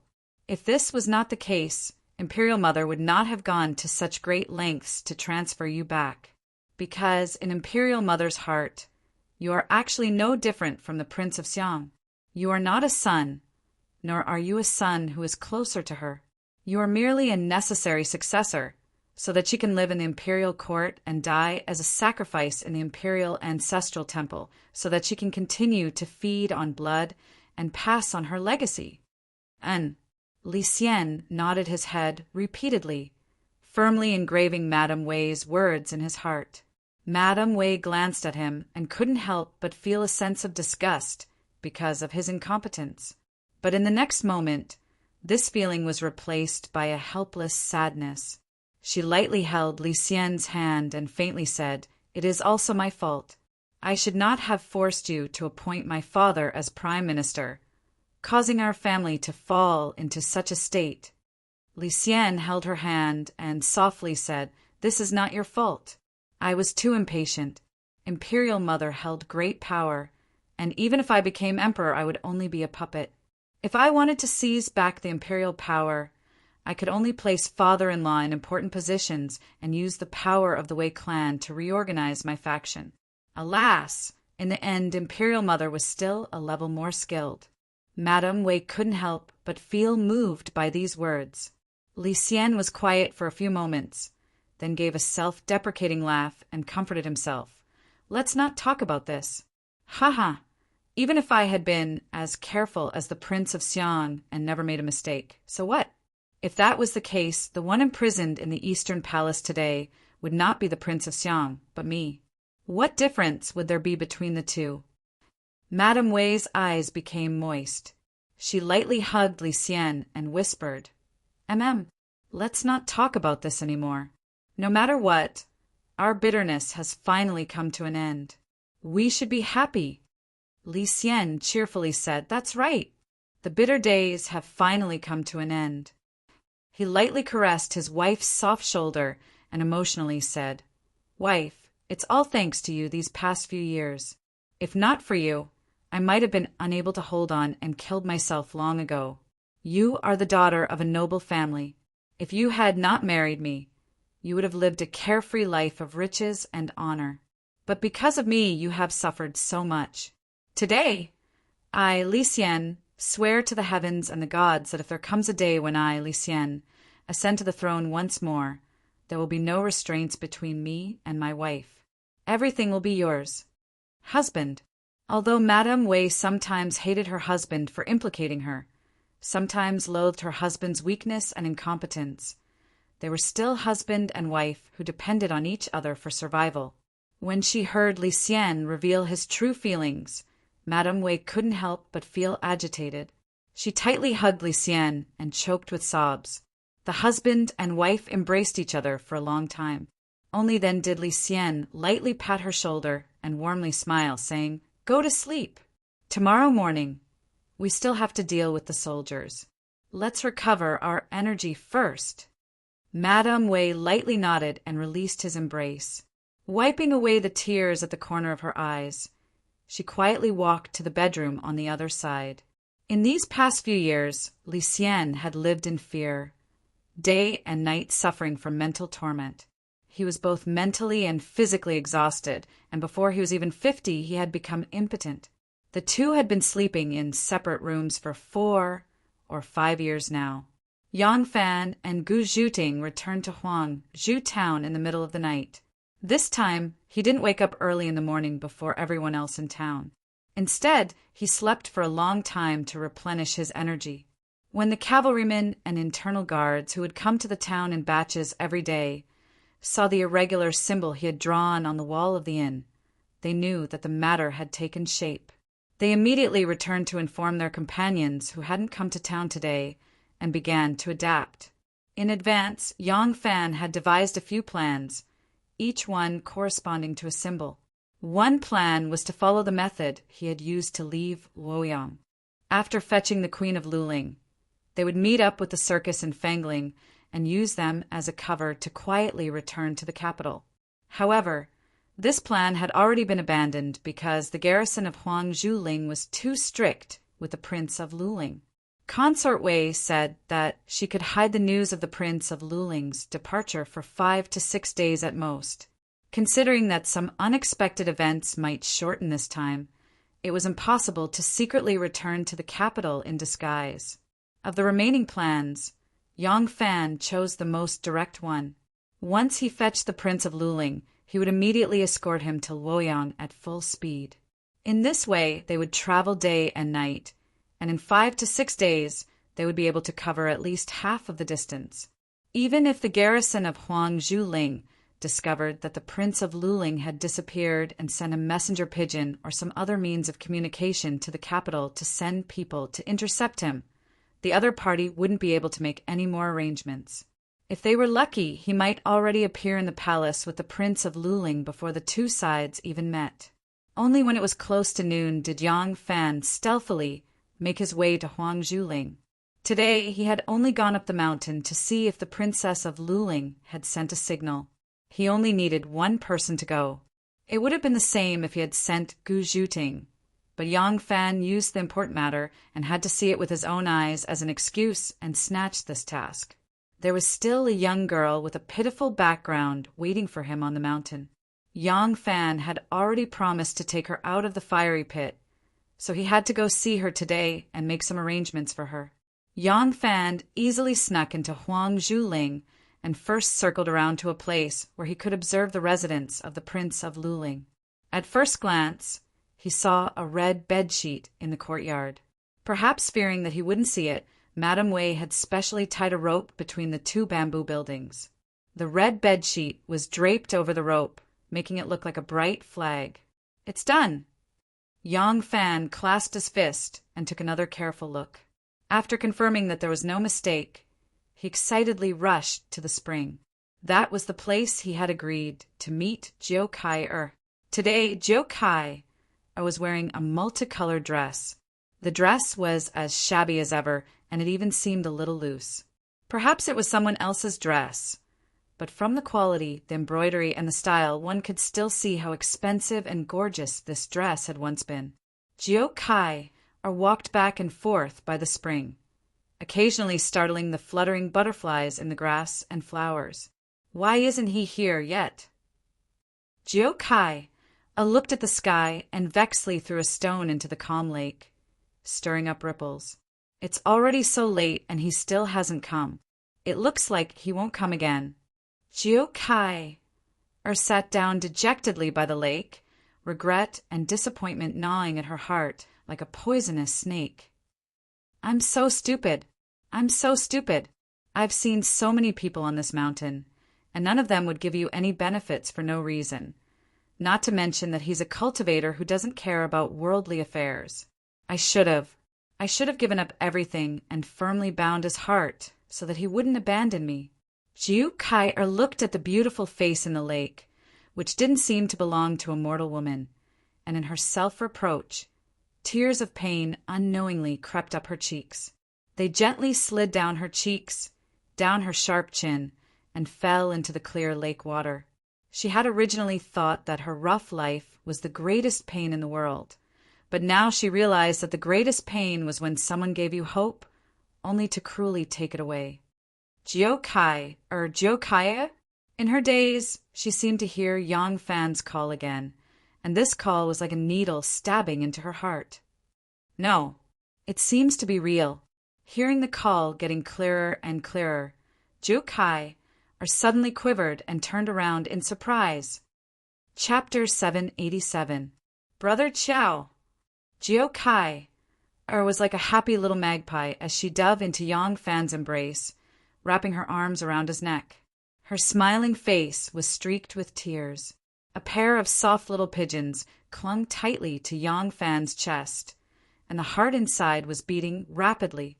Yang Fan saw the tears of joy in her eyes and didn't have time to react to her passionate embrace. What is it? I thought Brother Chow wouldn't come again. Jiu Kai pursed her lips and spoke in a nasally, cute voice. Her eyes were still glistening with tears as she smiled. I was the one who scared myself. Brother Chow didn't lie to me. Yang Fan found it a bit funny as he helplessly shook his head. Without a trace, he untied the pair of soft jade-like arms around his neck and said, I was just delayed by some matters. How could I not come when I promised you? Jiu Kai nodded happily like a chick pecking at rice. Brother Chow, you said you could take me away in a day or two. It's already been a day. Can I leave with you today or tomorrow? Jiu Kai was a little excited, but also a little worried and terrified. Her pair of enchanting eyes stared unblinkingly at Yang Fan, hoping to hear a satisfactory answer from his mouth. Yang Fan's eyes flashed. Before he could speak, Jiu Kai lowered her head again and said timidly, Uncle has failed time and time again and is getting angry from embarrassment. He said he wanted to betroth me to someone. That man is a cook in the village. He looks like a butcher. He's fat and fierce. He used to have a woman, but he beat her to death when he was drunk. I'm scared. I'm really scared. Jiao Kai wrapped the belt around her slender fingers as she spoke timidly.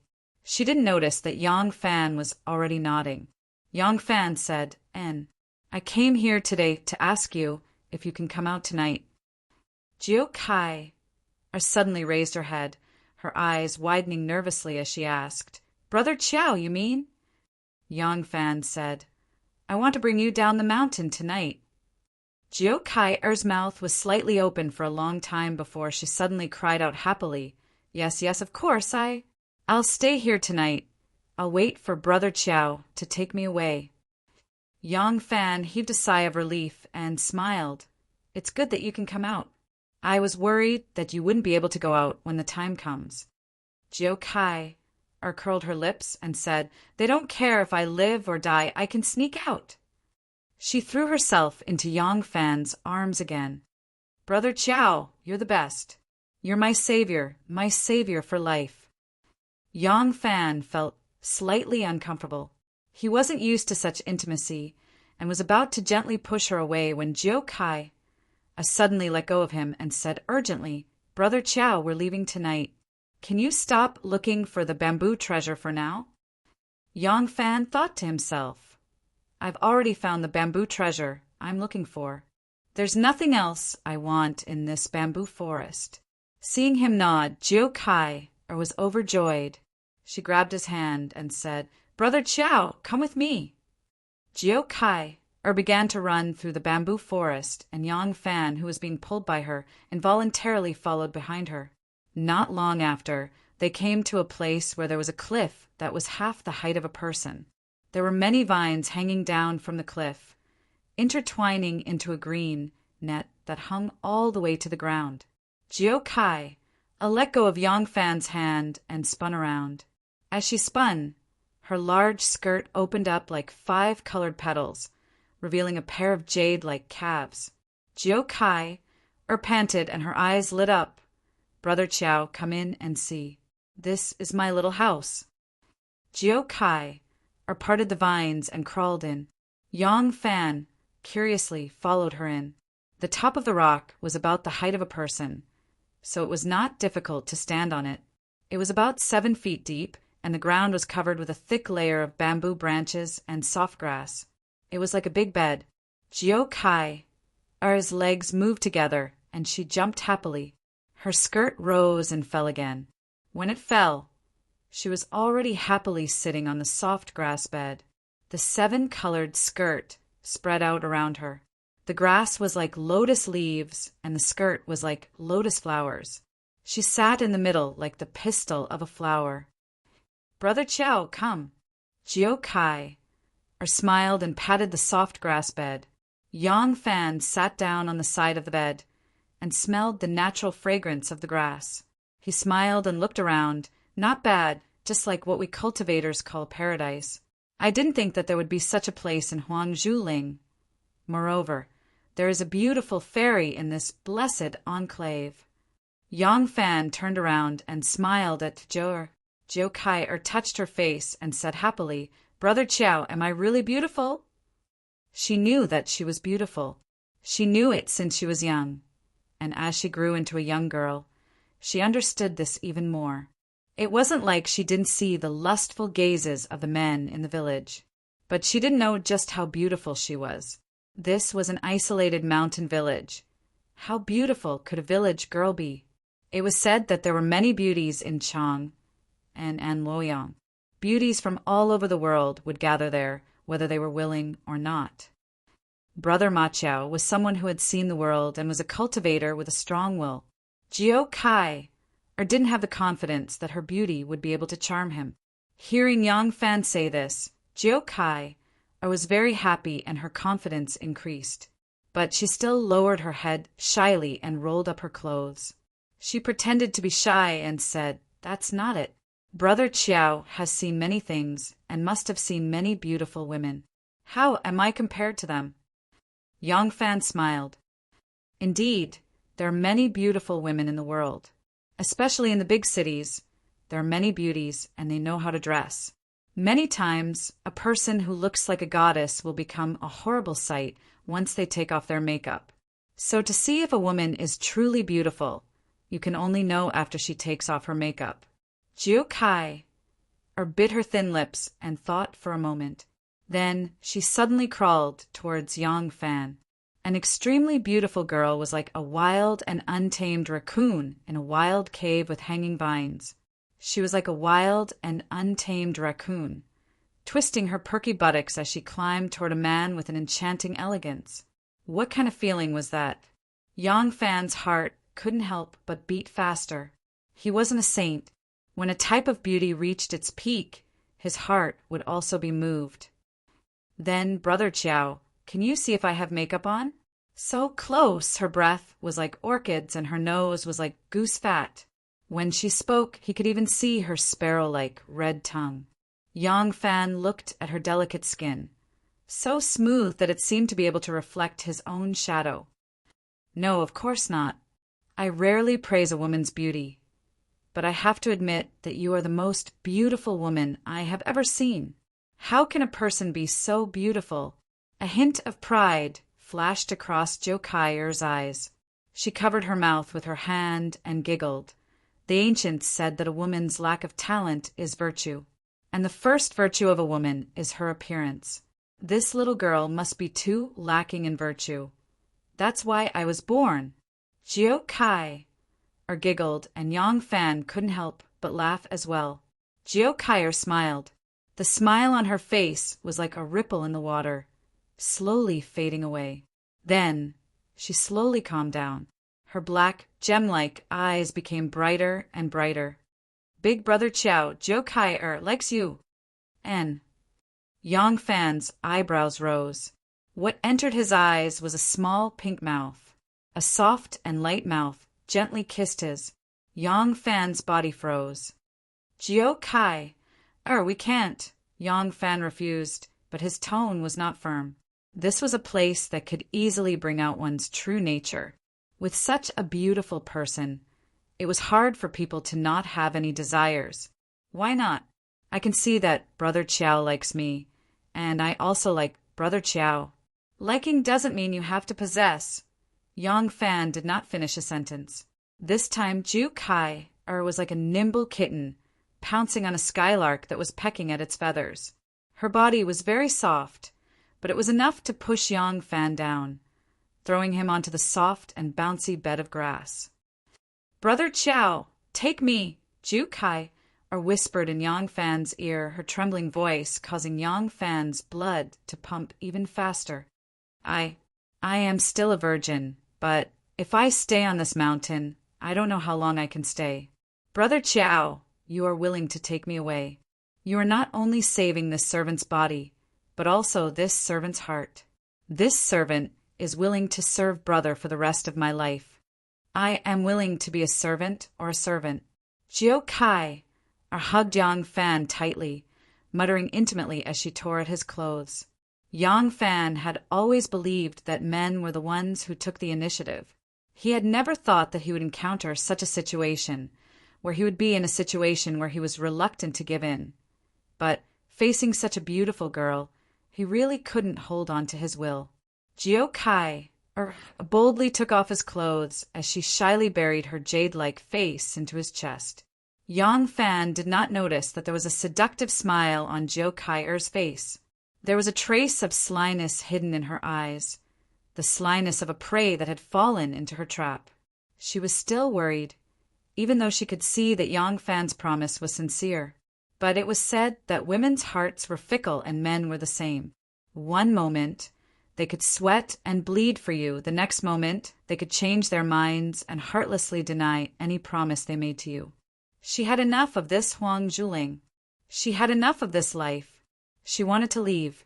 She wanted to jump out of this little world and jump into a bigger, more exciting space. But what did she have? Born in a wealthy family, with the support of their fathers, they could live a carefree life. Courageous and strong, they could enlist in the army and use their military merits to earn a better life. Studying hard, Even if they could not pass the imperial examinations, they could still become officials. All of this was the path of a man. She was a woman, so what did she have? The heavens had only bestowed upon her an incomparably beautiful appearance and a snow-white body. These were her only assets. She wanted to change her way of living. So she wanted to invest her only capital into the man who could change her life. A breeze blew, causing the vines to sway like a green net. A naked white goat was like a fish in the net. The fish in the net wanted to use its carefully woven net to capture the man's heart. The wind blew, the net swayed, and the straw bed was like a boat. Chapter 788. Tonight, there were only stars but no moon. When one raised their head, they could see the dazzling stars in the sky, as if they could pluck one with just a stretch of their hand. At this moment, Yang Fan had plucked one. Tonight, he had plucked the brightest star in the yellow bamboo ridge. A cool breeze blew, cooling the bamboo mountain in the night. The bamboo forest in the distance formed a patch of sparse shadows under the starlight. It was like a landscape painting that was painted with ink. The only difference was that this painting could move. Every time the wind blew, it would sway in a style unique to midnight. Perhaps if the moonlight was like a veil, this scene would be even more enchanting, but this kind of scenery wasn't bad either. For perceptive people, it had a tranquility that penetrated the heart.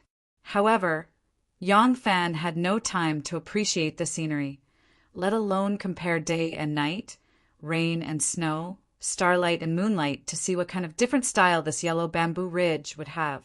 At this moment, he was supporting Prince of Luling, Li Xian, as they trudged along the rugged mountain path. Clap, clap, clap. Beside him, Gu Zhuting clapped her hands 3 times, and several figures immediately leaped out of the bamboo forest in front. Lieutenant Yang, Gao Ying, and Lan Yiqing, who were walking in front, hurried over. Yang Fan said, "This is Prince of Luling." The 2 women immediately stopped and saluted together with the cavalrymen behind them. "This humble subject greets Prince of Luling." Prince of Luling's face was filled with excitement. He nervously nodded and wanted to say, "Dispense with the formalities," but his throat was a little choked and he couldn't say anything. Yang Fan said, "Protect His Highness." Gao Ying and Lan Yiqing immediately stepped forward and took Prince of Luling from Yang Fan's hands, one on the left and one on the right. Gu Zhuting whispered into Yang Fan's ear, "Ah Lang, can we start the fire now?" Yang Fan said to her in a low voice, "Not now. I still have something to do. Take His Highness to hide under the walls of the stronghold. After I finish my business here, I will send out the signal to attack. When the stronghold is on fire, you will protect His Highness down the mountain. Everything will go according to plan. I will chase after you." Somewhat astonished, Gu Zhuting wondered what else Yang Fan had not done. However, under such circumstances, she was unable to ask any questions, so she could only nod and take the lead. Gao Ying and Lan Yiqing supported the Prince of Luling and followed closely behind her, while the other 100 cavalrymen spread out to stand guard around them. With a series of rustling footsteps, the group disappeared into the bamboo forest up ahead. Seeing that they had already left, Yang Fan immediately dashed into the bamboo thicket. He still had to bring Jiu Kai to the spring. Thinking of Jiu Kai he recalled the passionate and charming scene in the Wisteria cave. His mind suddenly felt like a bamboo forest shrouded in a thin layer of mist, faintly discernible. There were always some things that he wanted to capture that he could not. She easily got rid of the clothes that were 1 size larger than her. Then, like a snake that had shed its skin, she wriggled her fresh, tender, pink, beautiful, and flawless body in his arms. She was as gentle as a cat and as cute as a rabbit. Her small snow-white breasts were like jade bowls, perfectly inlaid on her youthful body that exuded boundless temptation. She was so passionate that there was even a hint of worship in her expression, like a little slave girl who had infinite admiration for her master. She was trying her best to please him and make him feel as if he was in the clouds. When his consciousness returned to his body, he saw a waterfall of black hair draped over his crotch, and a pretty face that was as pure as a flower's pistil was hidden in that waterfall of black hair. A warm and moist feeling continuously assaulted his heart, causing him to involuntarily tighten the muscles on his buttocks, which were as hard as iron. A tender and beautiful little face, a small tongue sucking, and a soft and beautiful line of lips conveyed a kind of yellow and tender spring feeling between the inhalation and exhalation. Pure and charming, tender and delicate, it formed the most impactful picture. Yang Fan was a little confused by her technique. An inexperienced girl might understand these things, but he could only feel soft and beautiful lips, a nimble tongue, and a warm mouth. There was not the slightest sound of teeth chattering. Could this also be a kind of instinct? But he didn't have time to think too much about it. Bursts of pleasure disintegrated his mind, and the beautiful face and the incomparably seductive movements produced a strong impact, destroying his will until he couldn't bear it any more. Other than releasing, he still wanted to release, so he turned the tables on her. Her petite and exquisite body was turned into a crescent moon by him. Her smooth, white, and tender buttocks glowed with a hazy, warm, and flirtatious light. Her astonishingly thin waist was like a small bridge on the flowing water. With a graceful and smooth curve, it led a man's desire to the other side of the heaven. Yang Fan walked on the road to heaven without hesitation, and tried his best to send his body and even his soul into the world of bliss. Until he was in a state of contentment, he heavily pressed on that tender and beautiful body. That body looked so weak that it couldn't even stand a gust of wind, but it was like a tube of flexible bamboo. Even a slight breeze could make it sway, but no matter how strong the storm was, it could still silently endure it. When Yang Fan released his impulse, he felt pity for the fairer sex. He felt some regret. Regret that he shouldn't have accepted her? What had already happened, and he had always disdained meaningless regrets. He only regretted that he shouldn't have been so reckless. After all, she was still a young girl who had just experienced the world, so how could she withstand his torrential assault? Fortunately, she gently lay on the extremely elastic grass bed, panting. Her red face and eyes were slightly narrowed, like a cat that had just eaten its fill. There was not a trace of pain on her face. Yang Fan remembered that a man should take pity on a woman, so he wanted to do something gentle to remedy the situation. But he discovered that there was not a single trace of blood on the meadow. When he asked about it, Jiu Kai's face was blank. She covered her rosy body with her clothes and looked in confusion at the meadow. Then she looked at Yang Fan and muttered to herself, "Why isn't there any?" Tears flowed out like a spring. Jiu Kai cried very sadly. She tightly gripped Yang Fan's hand and said in fear, "Brother Chiao, I don't know. I really don't know why. I only have you as a man. I didn't lie to you. I really didn't," she cried sorrowfully. Her thin lips were bleeding from her neat white teeth, but she didn't even notice. Yang Fan's heart softened. He didn't want to pursue this matter anymore. When he was in Nanyang, he knew that there were some young girls who worked from a young age, climbing trees and picking coconuts. Indeed, even their first night would not necessarily be witnessed by blood. He didn't understand why, but he had heard the Nanyang girls talk about this before. Since Jiu Kai lived on this mountain, she must have done a lot of climbing since she was young, so this did not prove anything. Furthermore, since he had taken her body, he naturally had to give her an explanation. He had already decided to bring this girl into the Yang family. Perhaps he was still infatuated with this girl's beauty and body, and had not developed any feelings of love. But since he had taken her body, he had to do his part as a man. When taking a concubine, no one cared about what a concubine had done in the past. There was no lack of nobles and celebrities in the capital who would take in a famous courtesan and make her their most beloved concubine. Yang Fan would not care too much about a concubine's past. With her incomparable beauty, it was very easy for a man to become more tolerant and tolerant. Yang Fan was just a little displeased. He was displeased by her deception. However, Yang Fan could not be sure that she was lying. Her tears, her sorrowful eyes, and the painful expression on her face when she bit her lips, all of these made Yang Fan's suspicions disappear. He could not believe that this expression was fake. She was only a 16-year-old girl. How could she have such exquisite acting skills? But once suspicions were born, it was not so easy to get rid of them. Jiu Kai's sorrowful and heartbroken tears had once washed away the suspicions in his heart. But now that they were heading towards the meeting place, the doubts that had dispersed quietly returned like dark clouds. Her previous initiative, her performance, and the fact that she did not bleed afterwards, all of these suspicious points made Yang Fan unable to get rid of them. However, this kind of experience could not be used as a basis to make a conclusive judgment. Yang Fan had already thought of a possibility. If she was really hiding it, if she was lying, then thinking about the situation she had told him before, perhaps she had lied before. With her peerless beauty and the fact that she had lost the protection of her parents, it would not be easy for her to protect herself. Perhaps she had been bullied before. If that was the case, she would have been so angry when she found out that he had taken advantage of her while she was unconscious. That was why she had wanted to smash him to death so decisively.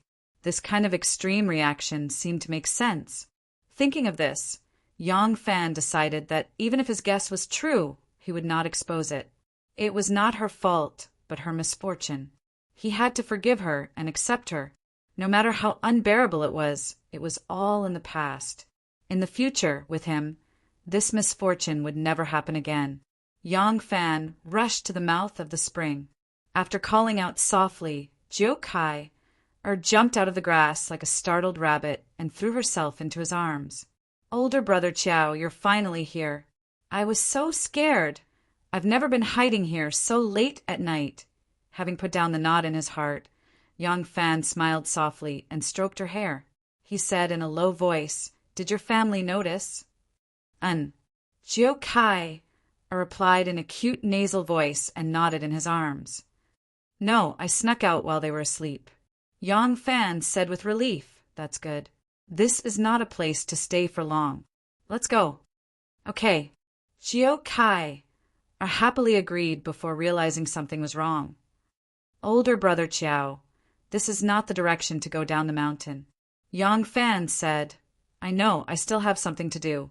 Come with me." Yang Fan pulled the confused Jiu Kai to a protruding rock and said to her, "Wait for me here." After saying that, Yang Fan leaped onto the rock and took out a match from his bosom. He pulled out the stopper and blew it hard. The match emitted a flame. Yang Fan immediately raised it and waved it in a big circle in the direction of the dark village. He waved it 3 times in a row. In a flash, a red circle also appeared in the village and waved 3 times in his direction. Yang Fan put away the match and jumped down from the rock. Holding Jiu Kai's soft hand, he said in a low voice, "Come, follow me down the mountain." When Yang Fan was halfway down the mountain path, a house in the village suddenly burst into flames. The flames quickly lit up the sky. Jiu Kai turned her head and realized, so he had helpers. Starting the fire was to attract the attention of the guards so they could escape the mountain. She was pulled by Yang Fan as they ran.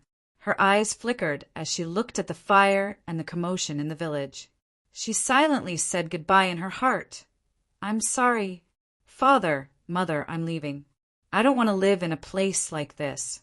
I want to change my way of living. I'm leaving forever, forever." Chapter 789. There's a fire! There's a fire! A soldier standing on top of a bamboo building suddenly saw the fire in the village and hurriedly ran to the side of the bamboo building, tiptoeing to look into the distance. A soldier on another bamboo building 100 paces away had also lost his spear. Because he couldn't see clearly from the angle, he climbed up the fence of the bamboo building and hugged a pillar with one hand, peering into the village. After guarding the mountain for 16 years, no matter how disciplined or vigilant the soldiers were, they would slack off. Moreover, some of these soldiers were already the 2nd generation and had grown up on this mountain. Huh. Whose house is on fire? Huh. Look at the fire. It's over, it's over. It's definitely going to burn to the ground. If the building is gone, we can just chop some bamboo to rebuild it. The jars and jars at home have all been burned, so we'll have to buy new ones. How tragic! The soldier who had leaped onto the bamboo building said gloatingly, Shang Xiaoping, do you see clearly? Whose house is this? In the distance, the soldier called Shang Xiaoping replied loudly, Who the hell knows? It must be some lazy wife who didn't extinguish the fire while she was sleeping. Sparks flew out from the stove. How unlucky! Just as the two of them were chatting and laughing. Gu Zhuting led the way while Gao Ying and Lan Yiqing supported the prince of Luling and quietly crossed the bamboo wall. Behind them, several hundred cavalrymen were on guard below the bamboo buildings on both sides. As long as the soldiers above noticed anything out of the ordinary, they would start a massacre at all costs. However, the two soldiers on top of the bamboo building were still laughing and looking at the fire in the village and didn't notice anything at all. Only then did Yu Ziqing and the other 100 cavalrymen quietly retreat to cover the prince of Luling as he charged through the second checkpoint. That house seems to be burning. Seems to be. Shang Xiaoping, who was watching the commotion, suddenly climbed up the fence and stretched his neck to look into the distance. F***CK. That's my house, that's my house. Plop. He lost his footing and fell from the top of the bamboo building. Luckily, the ground was soft and overgrown with weeds, so he wasn't injured. Shang Xiaoping immediately got up and ran into the village. As he ran, he wailed like a ghost and howled like a wolf. Wife, Yaji, my newly married wife, you better not. Burn your face. Yang Fan pulled Zhou Kai and hid in the bushes. He watched as Shang Xiaoping ran past him like a bull. He held Zhou Kai's hand and said, Let's go! Outside the yellow bamboo ridge, there was a forest that extended out. This place was no longer just bamboo, but all kinds of plants. The further out one went, the more trees there were. It was a very good hiding place. The hundreds of cavalry and internal guards who were camping in the surrounding villages of Yellow Bamboo Town had already settled their tents and left their residences in the evening, gathering here. Each of them was equipped with a healthy horse, and they also prepared a long-distance carriage. This place was already 3 li away from the first line of defense on the Yellow Bamboo Ridge, so they did not have to worry that the horses' hooves would be heard. When they arrived, Huang Xuchang and Su Liang went up to welcome them. When they saw Gao Ying and Lan Yiqing supporting a person, they knew that this person was undoubtedly the Prince of Luling and immediately went forward to pay their respects. The Prince of Luling was in seclusion on the Yellow Bamboo Ridge. Although this place was picturesque, he had almost never left the courtyard. Moreover, he had been living in fear all day, his heart was failing, and his body was extremely weak. As a result, he did not feel anything amidst his nervousness as he walked from the top to the bottom of the mountain. For the next 3 li, although Gao Ying and Lan Yiqing did their best to support him, he was still panting and sweating from exhaustion. However, he was still in a very good mood. After being able to escape from the Yellow Bamboo Ridge and seeing everyone paying their respects to him, Li Xian gradually regained some of the feeling he had when he was a prince, crown prince, and emperor. He did his best to calm his breathing, wiped away the sweat on his forehead with a wave of his sleeve, and grunted in a low voice. After meeting the Prince of Luling, Huang Xuchang swept his eyes across the area and did not see any trace of Yang Fan. Alarmed, he hurriedly asked Gao Ying, Where's Yang Xiaowei? Did something happen to him? Gu Zhuting answered, Yang Xiaowei is in charge of bringing up the rear. He specifically told us to immediately take His Highness and set off. He will naturally catch up. Gu Zhuting paused, then said, I'll stay behind to provide support. Huang Xuchang and Su Liang did not have time to ask any more questions. Upon hearing Yang Fan's order, they immediately set off. Other than the 2 cavalrymen responsible for setting fire to the mountain, there were 18 people left. 17 of them mounted their horses. One of them helped the prince of Luling onto the carriage, and then sat on the driver's seat. Reaching out to shake the reins, the light carriage galloped away. This place was still close to the yellow bamboo ridge. The hooves of the horses were all wrapped in soft cloth, and their mouths were reined in so that they could not neigh. Landing on the ground with a soft thud, they soon disappeared into the boundless night. When Shang Xiaoping found his wife and found that the fire did not burn her face, he relaxed and began to scold his wife for not looking after the fire when she was sleepy at night. His parents, brothers, and neighbors who lived in the neighboring courtyard hurriedly came forward to mediate. While they were busy, Yang Fan had already left the yellow bamboo ridge and arrived at the dense forest 3 li down the mountain. "Ah Lang!" Gu Zhuting quickly went forward to greet him. As she called out to Yang Fan, she glanced in astonishment at Jiu Kai, who was standing beside Yang Fan. Just now, when she saw the figure, Gu Zhuting knew that it was a woman and not one of the 100 cavalrymen left behind on the mountain. Now that she had come closer, although the sky was not very bright due to the starry sky, she could still vaguely make out the girl's appearance. She saw that her beautiful hair was draped over her shoulders. Her eyebrows were picturesque, and her eyes were as beautiful as the stars in the night sky. She could not help but be slightly stunned. When Jiu Kai saw that the person who came to greet Yang Fan was actually a beautiful woman with a short sword in her hand, she could not help but roll her eyes. Didn't Ma Chao say that he is a Taoist, cultivator of external alchemy? Why does he have such a beautiful woman as his maid? Don't tell me she is from the dual cultivation sect? Her eyes were bright and intelligent. In the eyes of men, they might only feel that she was charming and cute, but in Gu Zhuting's eyes it was a kind of cunning that did not belong to a girl of her age. No, it was cunning. Gu Zhuting felt a kind of disgust in her heart. Sometimes a person's impression was only at the first glance. With just one glance, Gu Zhuting already disliked this girl. Already left? Yang Fan glanced at the forest and asked Gu Zhuting. Gu Zhuting looked at him curiously, but he did not explain Jiu Kai's origin to Gu Zhuting, other than his wife, the one who was in charge of this matter with him, Huang Xuchang, and Gaoing, he did not need to explain to anyone else.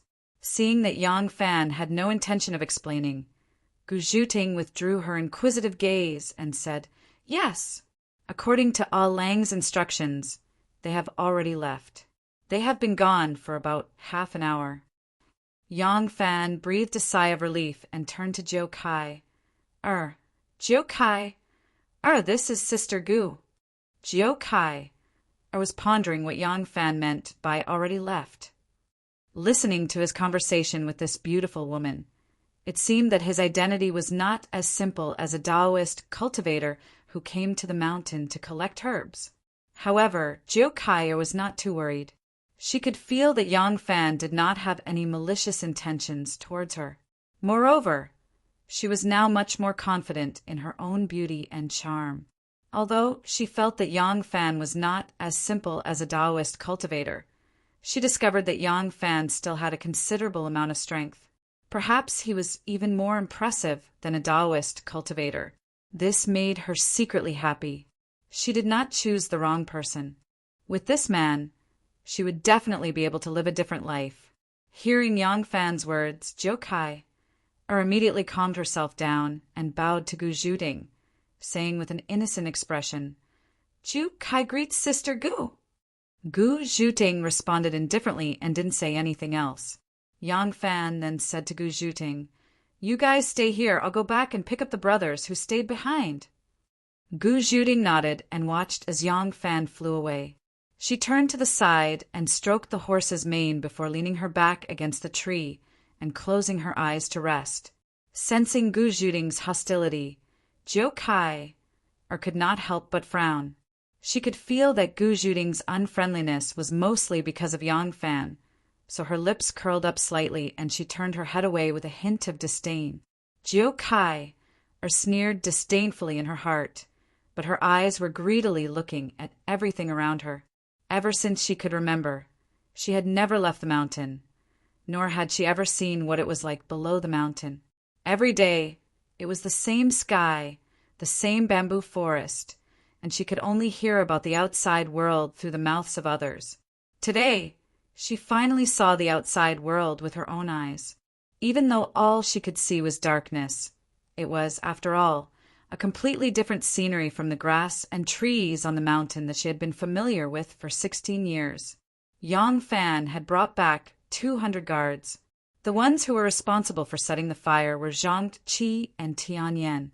The two of them were not very skilled in martial arts, but their movement techniques were not bad. They were able to leap onto roofs and vault over walls as light as swallows. When the two of them saw Jiu Kai, their faces were filled with shock. Yang Fan did not say much and ordered, "Leave immediately." Zhang Qi and Tian Yan hurriedly agreed and untied the reins of their horses. Gu Zhuting also mounted her horse. Looking at the tall horse, Jiu Kai timidly said to Yang Fan, "Brother Chow, I don't know how to ride a horse." "Brother Chow?" This little girl calls Commander Yang Fan Brother Chow. There seems to be some unspeakable story here. Zhang Qi and Tian Yan looked at the beautiful girl who could not hide her natural beauty in the darkness, and then looked at Yang Fan. Their curiosity was suddenly aroused. "I didn't prepare a horse for you in the first place. I'll carry you," Gu Zhuting said coldly. Her legs pressed against the horse's abdomen, and she went to Jiu Kai's side. Bending down, she lifted her onto the horse's back. Jiu Kai really had never ridden a horse before. Being suddenly in such a high place, she could not sit steadily and her hands could not hold her body firmly. She could not help but feel a little afraid. Gu Zhuting calmly said, "Sit tight."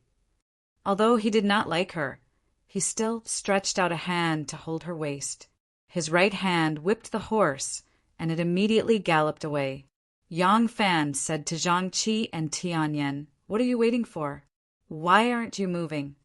Yang Fan whipped his horse and chased after Gu Zhuting and Jiu Tsai, who were galloping away.